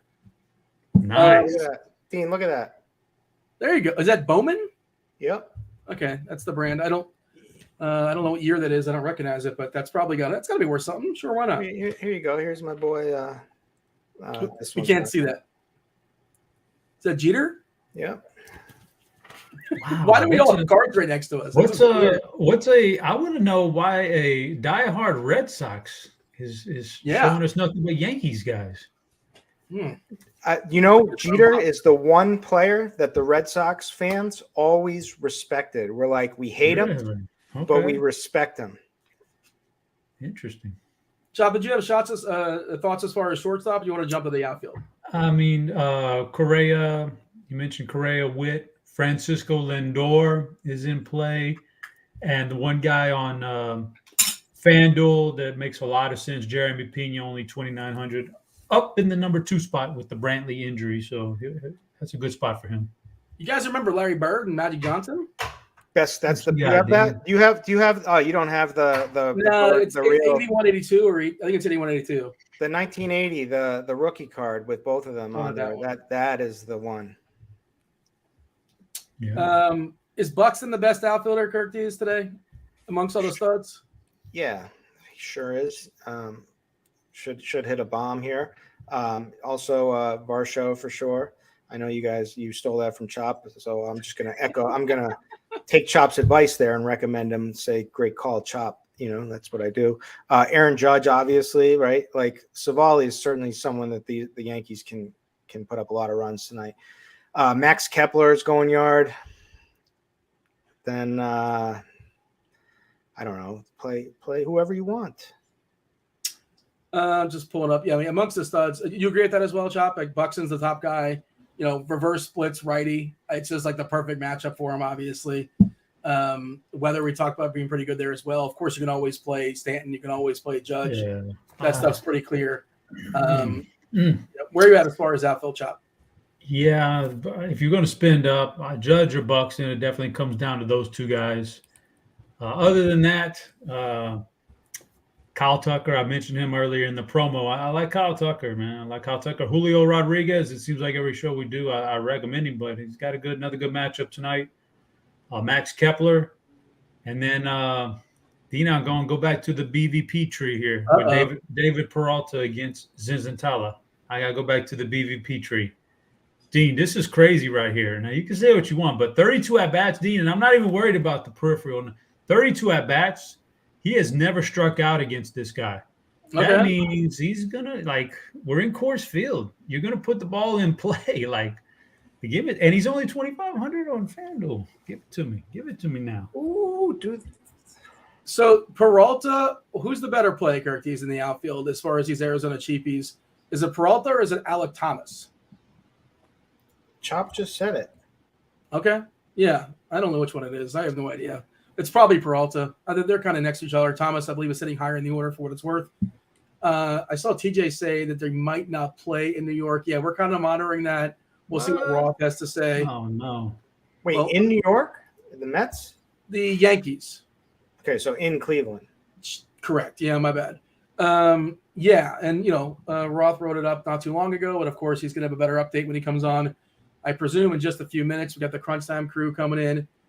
Chief Meteorologist Kevin Roth. You got two-time millionaire winner Dave Potts, and you got Derek Carty of the Bat. You want to give some homers to the people? Who wants to give some home runs? Chop, you go first. You want me to give some home runs, Dean? I'll tell you what, I'll give some home runs. I'm not going to avoid Coors Field because that's too easy. So let me go Big Meat Pete. Definitely going to hit a home run tonight. I'm feeling some Max Kepler tonight. I want Max Kepler in there. I was just going to say that. Yeah, I'm going Max. And I'm going to go man, I hope he's still not having lingering issues, but I'll go with a semi-cheap one on Fanduel at least. Jeremy Pena. Hope he's not having no lingering issues from missing a game yesterday because of the collision. But if not, I like the Astros to hit a couple home runs here. I think he hits one. How much has Jordan been playing in the outfield? Because he collided with Jordan, right? He doesn't play the outfield much, right, Shop? He's playing more and more. He usually plays on Framber's pitching days because of the ground ball rate, and then they're giving him more and more action this year. And then with Brantley injured now, he's going to get some more time. But yeah, it's he's improved his glove, but obviously there's issues there with not as much experience. Like you don't call off your shortstop in time. TJ said the Spidey one happened to be Alonso as well. Kirk, see those dongs and raise them. No, I'm going to echo his same sentiment with Max Kepler because I truly believe he's hitting a home run tonight. Other than that, Bobby Witt Jr. is on the board for me tonight. Can't tell you how I got a patented home run system, but I don't really want to explain it. But the long and the short of it is that Bobby Witt Jr. is going yard tonight. Is it patent or patent pending? Patent pending. So yeah, big difference. It takes a long time. It's crazy. Yeah, those are my. That's why Top Shot is still in beta. Oh boy, Takes time. That's not for a lot of people. I just wanted, before we leave here, now that all these beautiful people are joining us here, I'm psyched for the UFC slate tomorrow. Just wanted to put that out there. And the content we have now in RotoGrinders is Chop started this. Chop and Squirrel Patrol started the trend, got us to the next level. Now these new guys are taking it even further. So the content is so good. So I just want people to check that out who, if they have premium, but get it if you don't and play some UFC. So I don't play UFC, but so what I just heard you say is it's better than Chop now. That's what I heard. No. That's the takeaway. Dave, I did not mean it to be like that. I meant Chop started it is really yes. So we can trace it all back to Chop. And I'm glad that you don't play UFC, and I prefer that you not play UFC. You do. I don't think you have to worry about me in the near future coming in on that. It's crazy that LOL. You're like, oh, I'm all video games. Yes, I'm as surprised as anyone that's what I like, but but UFC is a no-go. Right. I would rather play video game than get punched in the face. I guess that's the lesson here. Well, if your guy loses, at least he got punched in the face. I heard somebody say before. Basically, that's the guy cost you money. This is how I explain it. It's the greatest sweat of all because you're your players, you're backing financially are literally fighting for their lives in there, and so it gets so crazy, the emotions. It's crazy. You ever been to a live event, Kirkies? I did. I went to this. I went to at the end of December of last season. I went to the amazing one with Oliveira versus. Poirier and aloe vera, like the lotion. What did you say? Jeez, Dean, tell him about what kind of lotion? What are we talking? I don't. That's not my specialty. I was going to ask Carty, when is the jab coming out, or the punch, or the kick? I don't know. What is? It's got to be a one word and a syllable, right? Is that how that works? It's got to start with a B. So the backhand, the two syllables, the brawl. The brawl, that would be a good one. Yeah, there you go. Is it the best we got? Yeah, I guess that's the best we got. Roth, we got a lot of weather to discuss. We'll step aside and get out of here. But hopefully you're kind to us weather-wise. Hopefully, give me a little tease before we step aside. Is the weather okay, maybe? Weather's okay in Detroit. Okay. That's a tease. That's a start. Not going to give you the whole thing. Good luck to this is going to be a weird sentence out of context. Good luck to Naked HD in chat. We're playing a head-to-head. If you guys aren't aware, you take me on and you beat me in a head-to-head challenge. You win yourself one month free of RG Premium. You've been hand selected. Better way of putting that, I'm sure. It's Naked HD and the lotion. Myself and Chopper and Kirk D's are going to step aside and get out of here. But the start of the FanDuel Crunch Time is going to be now with chief meteorologist Kevin Roth. It's going to be two-time millionaire winner Dave Potts and the curator of the bat, future curator of the body punch. No, what did we come up with? What was the B? The brawl. The brawl. There you go. That's it. Get on that, Carty. I'm stepping aside. Enjoy your weekend. We're out of here. I appreciate it, Dina. Appreciate it, guys. As always, welcome to it. This is indeed Crunch Time, sponsored by FanDuel. Sign up for the FanDuel Sportsbook if you're in a legal sports betting state. New users get a risk-free bet up to $1K. You get that bonus after your first-time bet. Terms and conditions do apply. And here, this show, no terms and conditions here. You got the best in the biz. One, Mr. Dave Potts, a.k.a. Cheeseisgood. How you doing, Cheese? I'm doing great. Just got back from a horse's birthday party. Yeah. That seems like something I may, like what? But I don't mean that in any way other than it sounds. No, I can confirm, as you sent me a photo of a horse with a birthday hat on, about to eat a birthday cake. It was pretty glorious. Yeah. Yeah. What did you get the horse for his birthday? Like he had I assume. Well, he got a molasses and oats cake. Okay. Which he ate that up pretty quick. Yeah. It honestly sounds glorious. Like, I've never been to a horse's birthday party, but I bet it was a blast. It was great. I'm a little jealous, and I'm happy for Boomer. We got Carty as well. Carty, how are you doing, man? I assume you're not fresh back from a horse's birthday party. Was not at a horse's birthday party today. Nothing so exciting. I'm doing pretty well though. Friday night we got a pretty nice slate. So yeah, feeling good. Okay, we do have weather, and there hasn't been a lot of weather concerns lately, but we've got them today. And the most succinct way I can put this is that I feel good about everything with the exception of Cleveland, where hang on, we just got an alert. Is it Cleveland? Oh, it's delayed, which I was about to say. It's definitely going to get delayed or worse. I don't know the outcome in Cleveland. If you want to play it in GPPs because we've got Cole going, go for it. I don't think it's too likely they would get themselves in a situation where they start and then have an in-game delay. It's possible, but I think if they decide to play it, it'll probably work out for Cole. I don't know if they're going to decide to play it or not. There's storms all around Cleveland. I would not play it in cash. Carty, were you already not going to play it in cash? This Cleveland game? Yeah. I don't think you need Cole in cash. So no, I wasn't planning to do that. Yeah. I wouldn't do it. I think it's too risky. I still think they're going to play, but I don't know. Like, I don't know what they're going to decide to do. So, and quite frankly, I don't think anything in the course of the show is going to suddenly like hit the old lightning bulb, light bulb over the head. But I will watch it. I'm going to watch Radar there. We'll see what happens. Jeez, what are you doing? Well, I sure do wonder now. Like, I'm still going to play a little Garrett Cole just because it's so weird. Like, you're not going to get very many chances to play Garrett Cole as like a way under the radar contrarian play. So just that alone is worth a shot. But I really have a lot of one-off bats in this game. And, normally we say, well, if it's risky, maybe you do a stack, but you don't want but I love like Judge by himself and Stanton by himself, even Jose Ramirez here and there. So I don't know. I don't love that. Like, it's risky. I don't know the outcome, and there's absolutely the chance that they postpone this game. But like Carty said, there's nothing at all on either side that would be cash viable anyway. So wow, I figured Cole and Judge were, all because we have Corbin like Burns. Like Judge is cash viable, but like you don't lose anything by not having him. Gotcha, because there's enough other good hitters that you could survive. Yeah. Okay. Well, that's where I'm at for now. Is I would not play it in cash. If you want to do it in tournaments, okay. I wouldn't put my whole bankroll on it.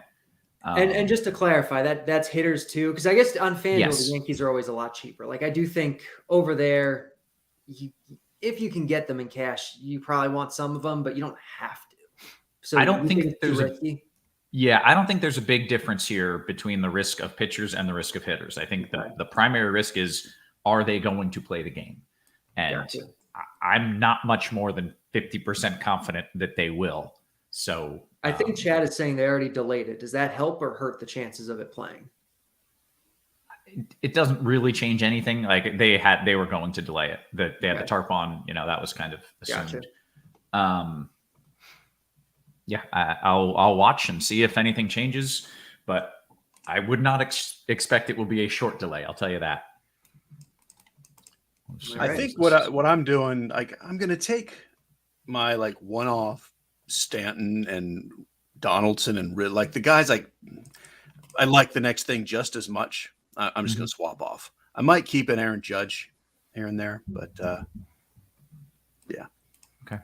My official take for what it's worth is that they're going to late start and they're going to play 2 hours from scheduled first pitch. So I think that is the most likely outcome, but I don't feel great about it.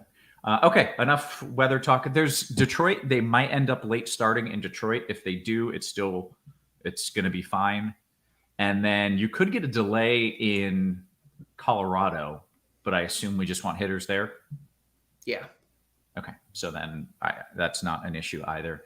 And that's pretty much it as far as weather concerns go. Cheese, do you want to talk some pitchers for us? Well, or sure. General slate, whatever. We'll talk pitchers and then we'll hit on the stacks after that. My take on it is it kind of looks like a lot of good pitching, and yet I end up with a really small pool. There's really no reason not to play Corbin Burns. Like, you can afford him, and there's kind of almost no reason not to just play Javier as well. You'll run into some DK lineups where you can't quite realistically play both of them. But the Fanduel pricing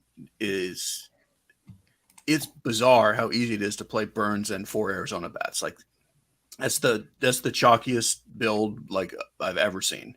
And I would rather get off of Arizona bats rather than get off of Burns. So basically Burns and Javier is it on Fanduel, unless you really have some need where you need what would be Alex Cobb or Lance Lynn for me as the cheaper guys. On DK, Cobb and Lynn are okay. They're not like cheap, but they give you an extra big bat. And I do prefer them over Marco Gonzalez in that mid-tier. And then I'm playing a little bit of Brad Keller as the 5K nonsense just because he's facing Detroit. And that's my whole pool. Okay. One note, because I'm just realizing Burns is in Pittsburgh, correct? Correct. Yeah. Okay. Probably should have added this in. There is a chance for a delay in Pittsburgh. I don't think it's a very good chance, and I think you just play pitchers in any format. But it is absolutely not impossible that they get a shower or a storm popping up in Pittsburgh. But not high enough that I think you should do anything about it. I'm talking 20% or less chance of a delay. 20% would be a very high number. Okay, 20% or less, like at the high end, 20%. I think maybe closer to 5 to 10%. Yeah. Okay. Carty, go through your pitchers. Yeah, what she said. Like, Burns and Javier are the clear top two. I don't think you have to play Burns on FanDuel. If you want to do it, great. I'm totally fine playing Javier instead in cash games and in GPPs too. Javier doesn't project that much worse, and you do save close to 2K, and I'm fine with that. Javier is an extremely talented pitcher. Like, Corbin Burns is awesome. I have no problem with Corbin Burns. This isn't like an anti-Corbin Burns take. But Javier is really good. One of the more underrated pitchers in baseball. He's facing the Angels, who are the most strikeout-heavy offense on the slate by a pretty good amount. And he's in a dome, which today, just about everywhere, is like mid-80s, 90 degrees. So 70 degrees in a dome is pretty nice weather-wise.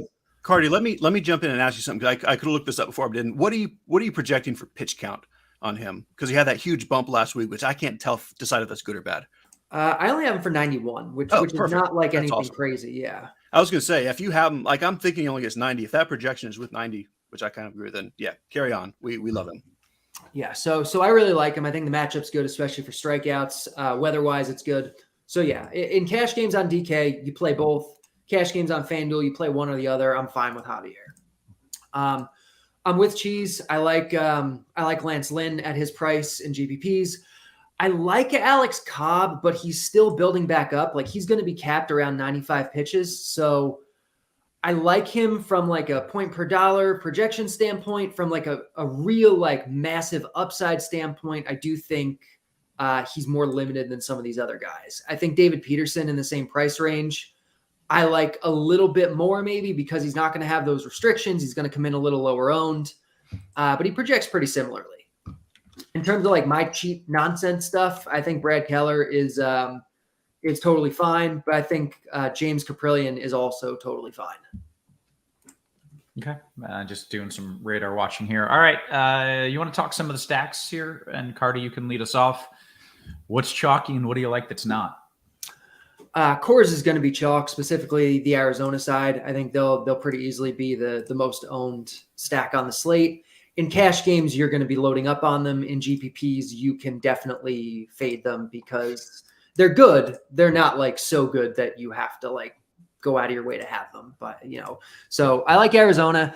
I think the Rockies are also really good. I think they'll see some ownership, and I think the Twins are really good, and I think they'll see some ownership. So Rockies and Twins, not as chalky as Diamondbacks, but probably fairly chalky, but good.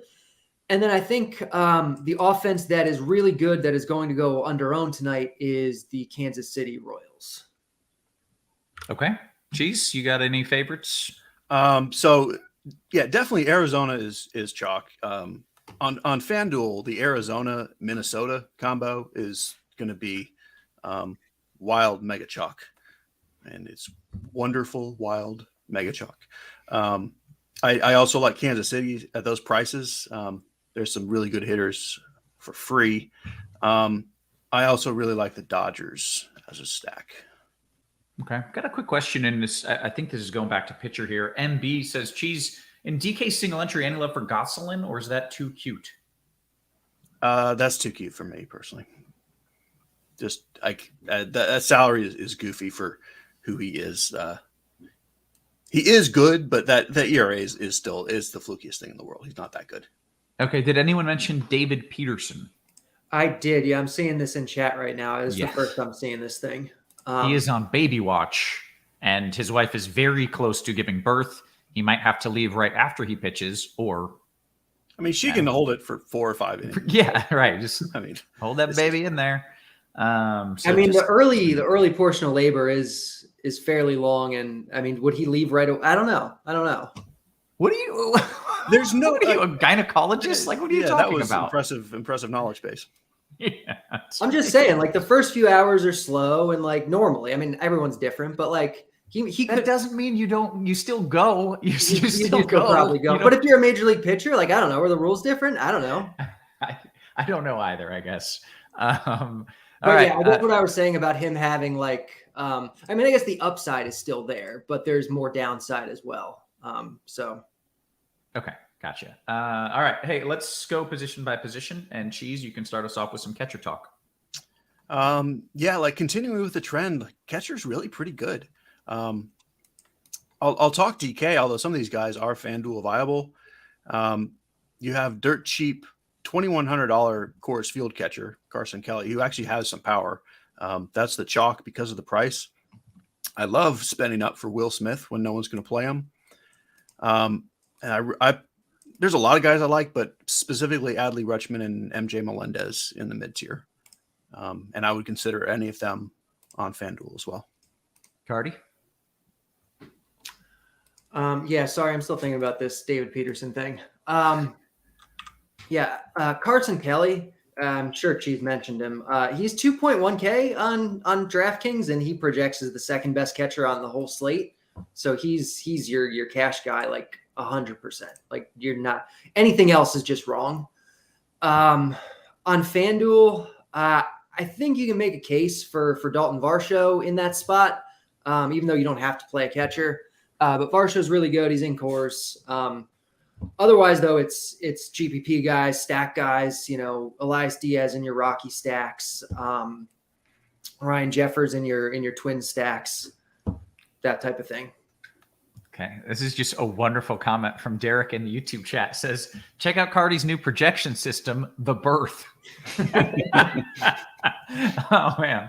Whew, that's good stuff. All right. First base, Carty. So first base Christian Walker, I think, is going to be the chalk on both sites for good reason. He's the best hitter on Arizona. He's really good. He's hitting cleanup. Arizona is the top offense on the slate. he's relatively inexpensive everywhere. So Christian Walker's your cash guy. And then it's GPP stuff. It's CJ Cron, in your Rocky stacks. It's Rizzo if you're doing Yankee stacks. It's Hunter Dozier in your KC stacks. I like a lot, or Vinny Pasquantino or whatever his name is. This prospect that everyone seems to love. That's it. Oh, and Otani in GPPs for sure. You get some of Cheese's slice off a piece of Cheese's favorite leverage against Christian Javier, and Otani's very, very good at hitting baseballs. Okay, nicely done. Cheese, first base.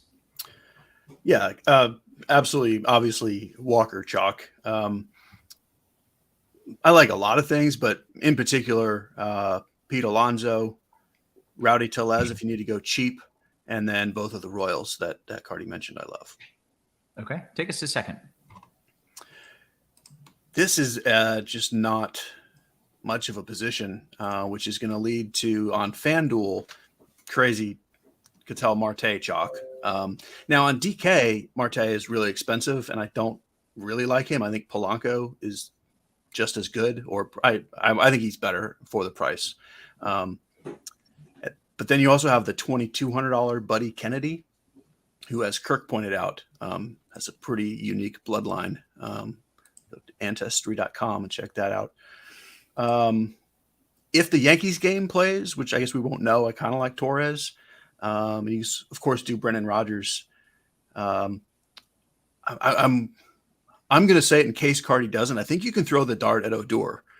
Joe Ryan against lefties is really not great. I wanted him to be great, and he's going to be great. He's kind of not there right now, so I don't mind Odor as a cheap guy. Okay. Carty, you want to take us to, or give us your favorite thoughts there at second? Yeah, Cheese is right. Ketel Marte on FanDuel is going to be the easy chalk, the easy cash play. On DraftKings, you don't have to get up there. You can go down to Buddy Kennedy, which is probably what I like to do, but Jorge Polanco's good. I wasn't going to mention the Odor thing, but he's totally viable. Like I do think he's definitely worth a shot for a home run in GPP. And I like Whit Merrifield in those KC stacks. Okay, third base. Jose Ramirez is the top guy, and I don't think he'll be like overly owned tonight. So I like him quite a bit in GPPs, but in cash games, I think you're probably looking at like Ryan McMahon on DraftKings at 3,500 in cores. I guess you could go all the way down to Luis Urias for 2.7K. I think he's a good value. Over on FanDuel, you have Chris Bryant, who's third base eligible on FanDuel in cores, hitting third. And you have Bobby Witt Jr., who's 3.3K and is a really good play over there. And then I guess if you're doing the Yankees thing, Josh Donaldson is a really good value. Okay, Cheese. And Josh Rojas leading off in cores. Okay, Cheese. Yeah, with these FanDuel prices, like at some point, all 8 or 9 at least Diamondbacks can't all be chalky, but they're all cheap. I think the fact that Rojas is leading off will probably make him more chalky than he should be. And like I love the Jose Ramirez call, like kind of like with Cole on the other side. Nobody's going to play this game, and there's just some really elite players in it. Suarez is the other name I'll throw out there just for a tournament upside play. All right, shortstop, Cheese. Carlos Correa is definitely my favorite guy. I've mentioned the Dodgers a couple of times. I think they're just an interesting spend up to be different. Trey Turner is obviously a spend up. Bobby Witt, I like more at short than third. It's not a deep position though, so that's pretty much what I'm on. All right, Carty, short. Yeah, I'm with Cheese. It's not an especially deep position. There's not even anyone that I love here. Like, I think you can play any number of guys on DraftKings. I think you can play Bobby Witt. I think you can pay all the way up to Trey Turner if you want. Correa is probably like the middle ground guy that makes the most sense because Spencer Watkins is really bad. You can go all the way down to Geraldo Perdomo at 2.8K in cores. You can go all the way down to Nick Allen at 2K leading off for Oakland tonight. Over on FanDuel, though, I think you just play Bobby Witt. And then all the other guys for GPPs. All right. You want to talk outfield? Sure. So on FanDuel, the Yankees guys are cheap, so we'll just throw them out real quick. Like Judge is I think underpriced for who he is, for what this matchup is. Same with Stanton. So I like both of them. If you're not playing them, though, there are other things to like. Byron Buxton is the high-end guy to really love tonight. He's just really good. He's facing Spencer Watkins, who's one of the worst pitchers in baseball. It's a pretty solid stolen base matchup. There's, Byron Buxton's really good. Chris Bryant on FanDuel, and I guess on DraftKings too, is definitely in play in Coors Field. In terms of the Diamondbacks here, I think Alek Thomas on DraftKings at 3.5K hitting second is the most appealing of them. Dalton Varsho on FanDuel is outfield eligible, and he's 2.8K, so I like him quite a bit. I like David Peralta at 2.2. Varsho 2.8K, Peralta 2.5K on FanDuel. Both good plays, along with Alek Thomas. Oh, and Max Kepler. The Twins are really good. She's mentioned that like Twins kind of paired with Arizona is going to be chalky tonight. Kepler at 2.7 is definitely too cheap, so I like him. And I think Ramon Laureano is kind of the under the radar cheap guy that's going to get missed between Kepler, these Diamondbacks guys, but Laureano at 2.5 is definitely a good play. Okay. Cheese, your favorite outfielders? Certainly all the same names there. I'll throw Tucker in the mix as another high-end guy. These Diamondbacks outfielders are so cheap. Thomas Peralta on DK and then Thomas Peralta Varsho on FanDuel. Like, it's just so chalky. And they're all good, and they match up well, and I like them. But I don't just want to play all three outfielders from Arizona when there's so much else to like. So I think you can spend up for more than one guy. You're a little different. Like Buxton will be kind of chalky, but Buxton plus Ohtani or plus Judge or plus Julio Rodriguez or something, I don't think that's chalky, and I like it. Okay, great. Favorite stack, Cheese? You're playing one lineup. Where are you going? Minnesota. Carty? I think Minnesota is going to be pretty owned. I'll say Kansas City. Okay. Guys, we've got 10, 15 minutes up until lock.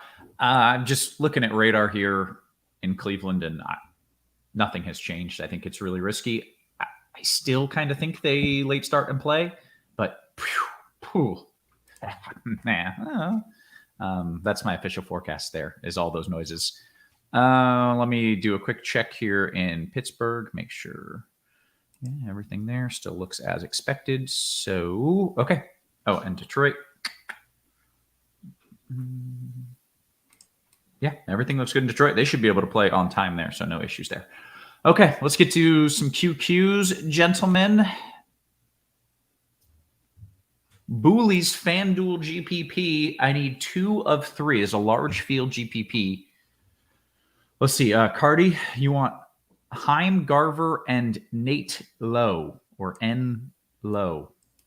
Who was the first guy? Heim. Jonah Heim. Jonah Heim. Okay. Heim, Garver, Nate Lowe. Yep. I'll take Garver and Lowe. Okay, great. Cheese, how do we feel about a Tejas stack in DK single entry? They're not on my single entry list, but I mean, it's okay. They're on my 20 lineup list. It's borderline. Okay, all right. MHD says rank these stacks, Carty. Rank your favorites here: Mets, Mariners, Tigers. I don't love any of them. It depends a little on site. Like on DraftKings, Tigers are super cheap, so I might go Tigers, Mets, Mariners, but they're all just kind of middling stacks. Okay. Achilles, do you prefer Witt to Correa? Carty, I think you said Witt was just the play. Cheese, do you prefer Witt to Correa? I prefer Correa, but I mean, I love them both, and it's close. Yeah. Okay. MB DK single entry GPP. Carty, who's better, Baltimore or the Mets? I they project pretty similarly. I would take Baltimore first, though. Okay. Achilles with a FanDuel cash question. Cheese, you like Varsho or Walker? Ask Carty that one if you don't mind. Sure. Yeah. Carty, Varsho. Yes. FanDuel cash, Varsho or Walker? Walker for sure. Okay. Cheese, Milwaukee stack DK single entry with Javier Cobb. Is that okay, or is it too cute? I mean, it's pretty cute, but there's enough of a chance that Contreras is still going to be just wildly inconsistent. I think it's okay. It's pretty darn cute, but I wouldn't yell at you. Okay. DFS Dre says, Carty, DK GPP, Urias or Wong? I'll take Urias. He's got a little more power. All right. DK GPP. Cheese, which team is the best under-owned high upside stack? For me, that is the Dodgers. Okay. DK Cash, Cheese, Carty, Urias Bryant or Rojas and Green? I don't even know what green that's supposed to be. Riley is Riley, yeah, it's definitely the first one. Okay, great. Achilles, DK Cash, Cheese, Odor, Peralta, or Kennedy and Bryant? probably Kennedy Bryant. Okay.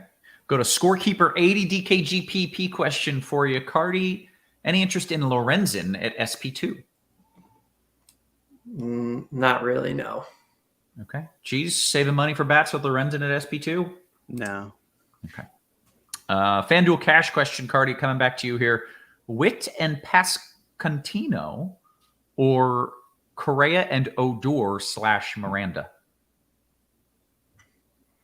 I mean, in cash, I really don't love either of those. I don't think either's a good option. The first one, I guess. Okay. All right. Aside, FanDuel cash, Cheese, Varsho and Super Nintendo or Thomas and Nimmo?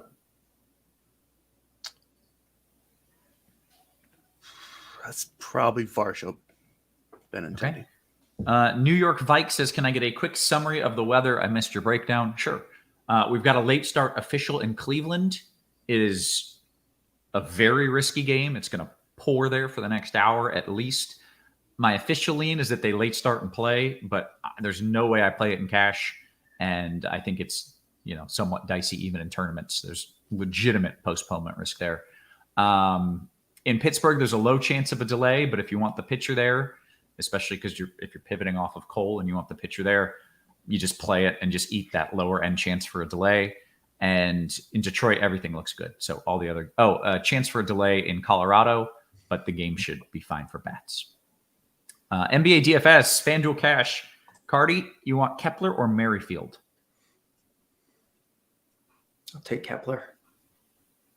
Dan Jan says, Cheese, if you're wanting Texas 1 through 5 stack, DK single entry, that's what he wants. Who would you pitch with it? Well, Texas stack is so underowned that you just, whatever salary you're left with, just play the best pitchers. If you can get Burns and Javier, just do that. You don't have to get cute at pitcher if you got a Texas stack. Great. Okay. DFS Dre, DK cash question for you, Carty. Bryant or Connor Joe? Bryant. J Sam's FanDuel large field GPP. Are the Angels viable? Preferably Trout, Walsh, and Ohtani. Javier's good, but he does have some power risk against those guys, doesn't he, Cheese? Yeah, you pretty much named it there. I like mini stack. I don't think you full stack. It's just this extreme fly ball pitcher who strikes out a bunch of guys. They should hit a couple home runs. So I don't feel like you have to pair all of them together. Maybe do 1 or 2, maybe 3 of them. Okay. Cheese, R Green and Rojas or Bryant and Urias DK cash? I like Green and Rojas. Okay. Caught up on all of the Discord questions. I'm going to hop over in the YouTube real fast, see if we can take a few of those questions as well here. Eric Johnson says, hey, how about those A's with the giant stack? That's double super sneaky. Either or is good. I think the Oakland stack is pretty darn sneaky and interesting for the price. But if he was talking about doing them both together, like you don't need that much sneakiness combined. Okay. All right. Patrick says, what are your thoughts on a White Sox stack versus Cobb, Carty? They project as the worst stack on the board tonight. Oh, okay. That's not ideal. Naked HD says, who's going to be the stack to hashtag beat Mean Dean? He didn't quite put that hashtag, but that's the one that I'm going to say. What's Cheese? If you're trying to beat Mean Dean, what stack are you going with? So this is just a head-to-head to beat. This is just a head-to-head against Mean Dean. I mean, in general, I would say you don't have a stack, and I think you assume Mean Dean is playing Arizona, which I mean I don't know if he is or not. I haven't asked him. I don't know. I wouldn't have a stack. If you feel like you have to, I would do Minnesota, but I would say just don't worry about it if you stack or not. It's a head-to-head. Okay. All right. Swole F Dab or S Wolf Dab, I'm not sure which. It says Santander or Mullins. Carty, Santander or Mullins? I mean, it's pretty close. I guess Mullins. GPP only. Okay. Hey, we need some likes because if we get 150 likes, Cheese is going to give us his Baymax bomb. Really? I agree. I will. I didn't know that, but I absolutely will. Yeah. TJ put that in the chat. Also, I did a little research on this fella since we talked about it the other night, and now I want to watch that movie, Big Hero 6. Oh, yeah, you have to. Absolutely you should. All right. I will be I'll catch that one with the wife here. All right. Back to the old Discord here. For FanDuel Cash, you can only have one. Would you rather have Rojas or Thomas straight up 2,700? Carty, Rojas or Thomas straight up? Probably Thomas, but either one's okay. Oh, Amateur Hour coming with a 3v3v3 Cheese. The old 9 spot. All right. All right. Yeah. What is this? Amateur Hour? All right. Peterson, Guillorme, and Marte, Javier, Guillorme, and McNeil, or Javier Escobar Santander? It would definitely not be the Peterson one. So one of the Javiers. I would do Javier Escobar Santander. You like Javier Escobar Santander? Yep. Good work. Excellently done. Ink Magma says, why is the Dodgers total so low, Carty? I mean, they're facing a good pitcher in Blake Snell. That's going to have most of what's to do with it. And I think that's one of the cooler games, right? Yeah, it's like 75 degrees there instead of like 85, 90 everywhere else. So it's going to have to do with that. And I mean, they don't have Mookie Betts, right? Like their lineup they're dealing with some injuries. You know, they have Trace Thompson in the lineup. They have Austin Barnes in the lineup. So that's part of it too. Okay. Cheese, what are your thoughts on the Mets? Very different opinions on them between Kirk and Carty. So you are officially the tiebreaker, sir. Interesting. I don't know what their opinions are. So, I mean, obviously you would always prefer to be on Kirk's side, but I don't know which side that is. I really like the Mets. I think they're one of the better stacks tonight. Okay, great. If you're one-offing a Angels spend up, who's the preference versus Javier between Trout and Ohtani? Carty? I take Ohtani. Okay. Can you stack the Stros in FanDuel GPP, Cheese? You certainly can. I think that's one I also kind of just lean mini stack. I like Tucker a lot. And the full stack is kind of a ways down for me. Okay. Let's see. DKGPP, Carty, your favorite elements of a Minnesota stack? I mean, Buxton is obviously going to be in it. Correa, Kepler, probably Jorge Polanco. Like that's going to be obviously, I think, kind of the chalky combination. On DraftKings, you can throw Ryan Jeffers in there to fill your catcher spot. So yeah, you can either make it different or depending on what else you're doing with your lineup, that might be okay just to play the chalky pieces. Okay. Is Keller okay in DK single entry? You're coming up on lock here, guys. For me, he is. If you need that salary, yeah. Yeah. All right. DK Cash, Carty, Peralta Judge, or Bryant Buxton. Well, you told us the Yankees game has considerable risk, right? So I think it's was it Bryant Buxton was the second one? Yeah, just in cash. And Bryant Buxton's really good anyway, so just go with that. Yeah. Fanduel Cash, Witt or Blackman? I need Carty to take that one. Carty, Witt or Blackman? I'll take Witt. Okay. Is a Rockies stack kind of sneaky with everybody on the D-backs? Cheese? Kind of sneaky. Yes, they'll be way less owned than the D-backs and less owned than the Twins. They'll probably be next, but it'll be far enough down that you could get away with the word sneaky. Yeah. Okay. All right. We've hit the lock here. Let's see if some post-lock QQs fill in. Excellent work. Let's see. When is Carty coming out with the bike for the Tour de France? I feel like that's something you could figure out some way to manage. Well, I got my hands full trying to build all these different systems, I guess, right now.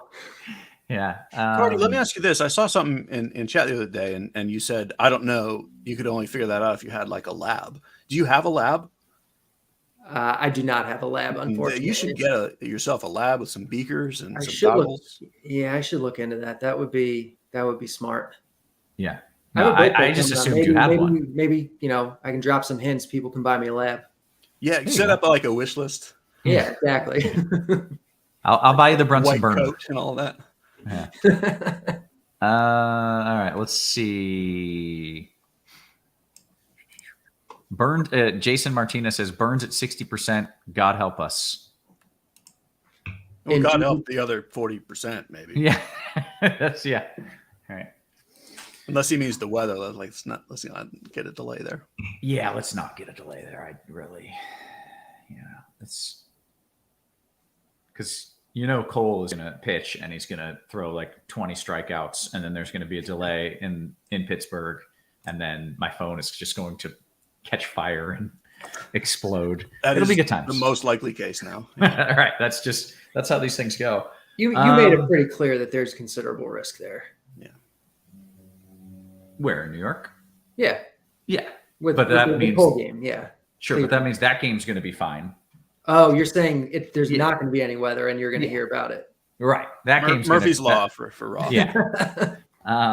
Okay. I think we get on out of here. I think that was a wonderful job here and a way to close out a week. I think Cheese may have a pig's birthday party to go to here after the show. We don't know. So for Cheese and for Carty and for our wonderful production team working hard behind the scenes, guys, we appreciate you. We love you. And we will catch you tomorrow.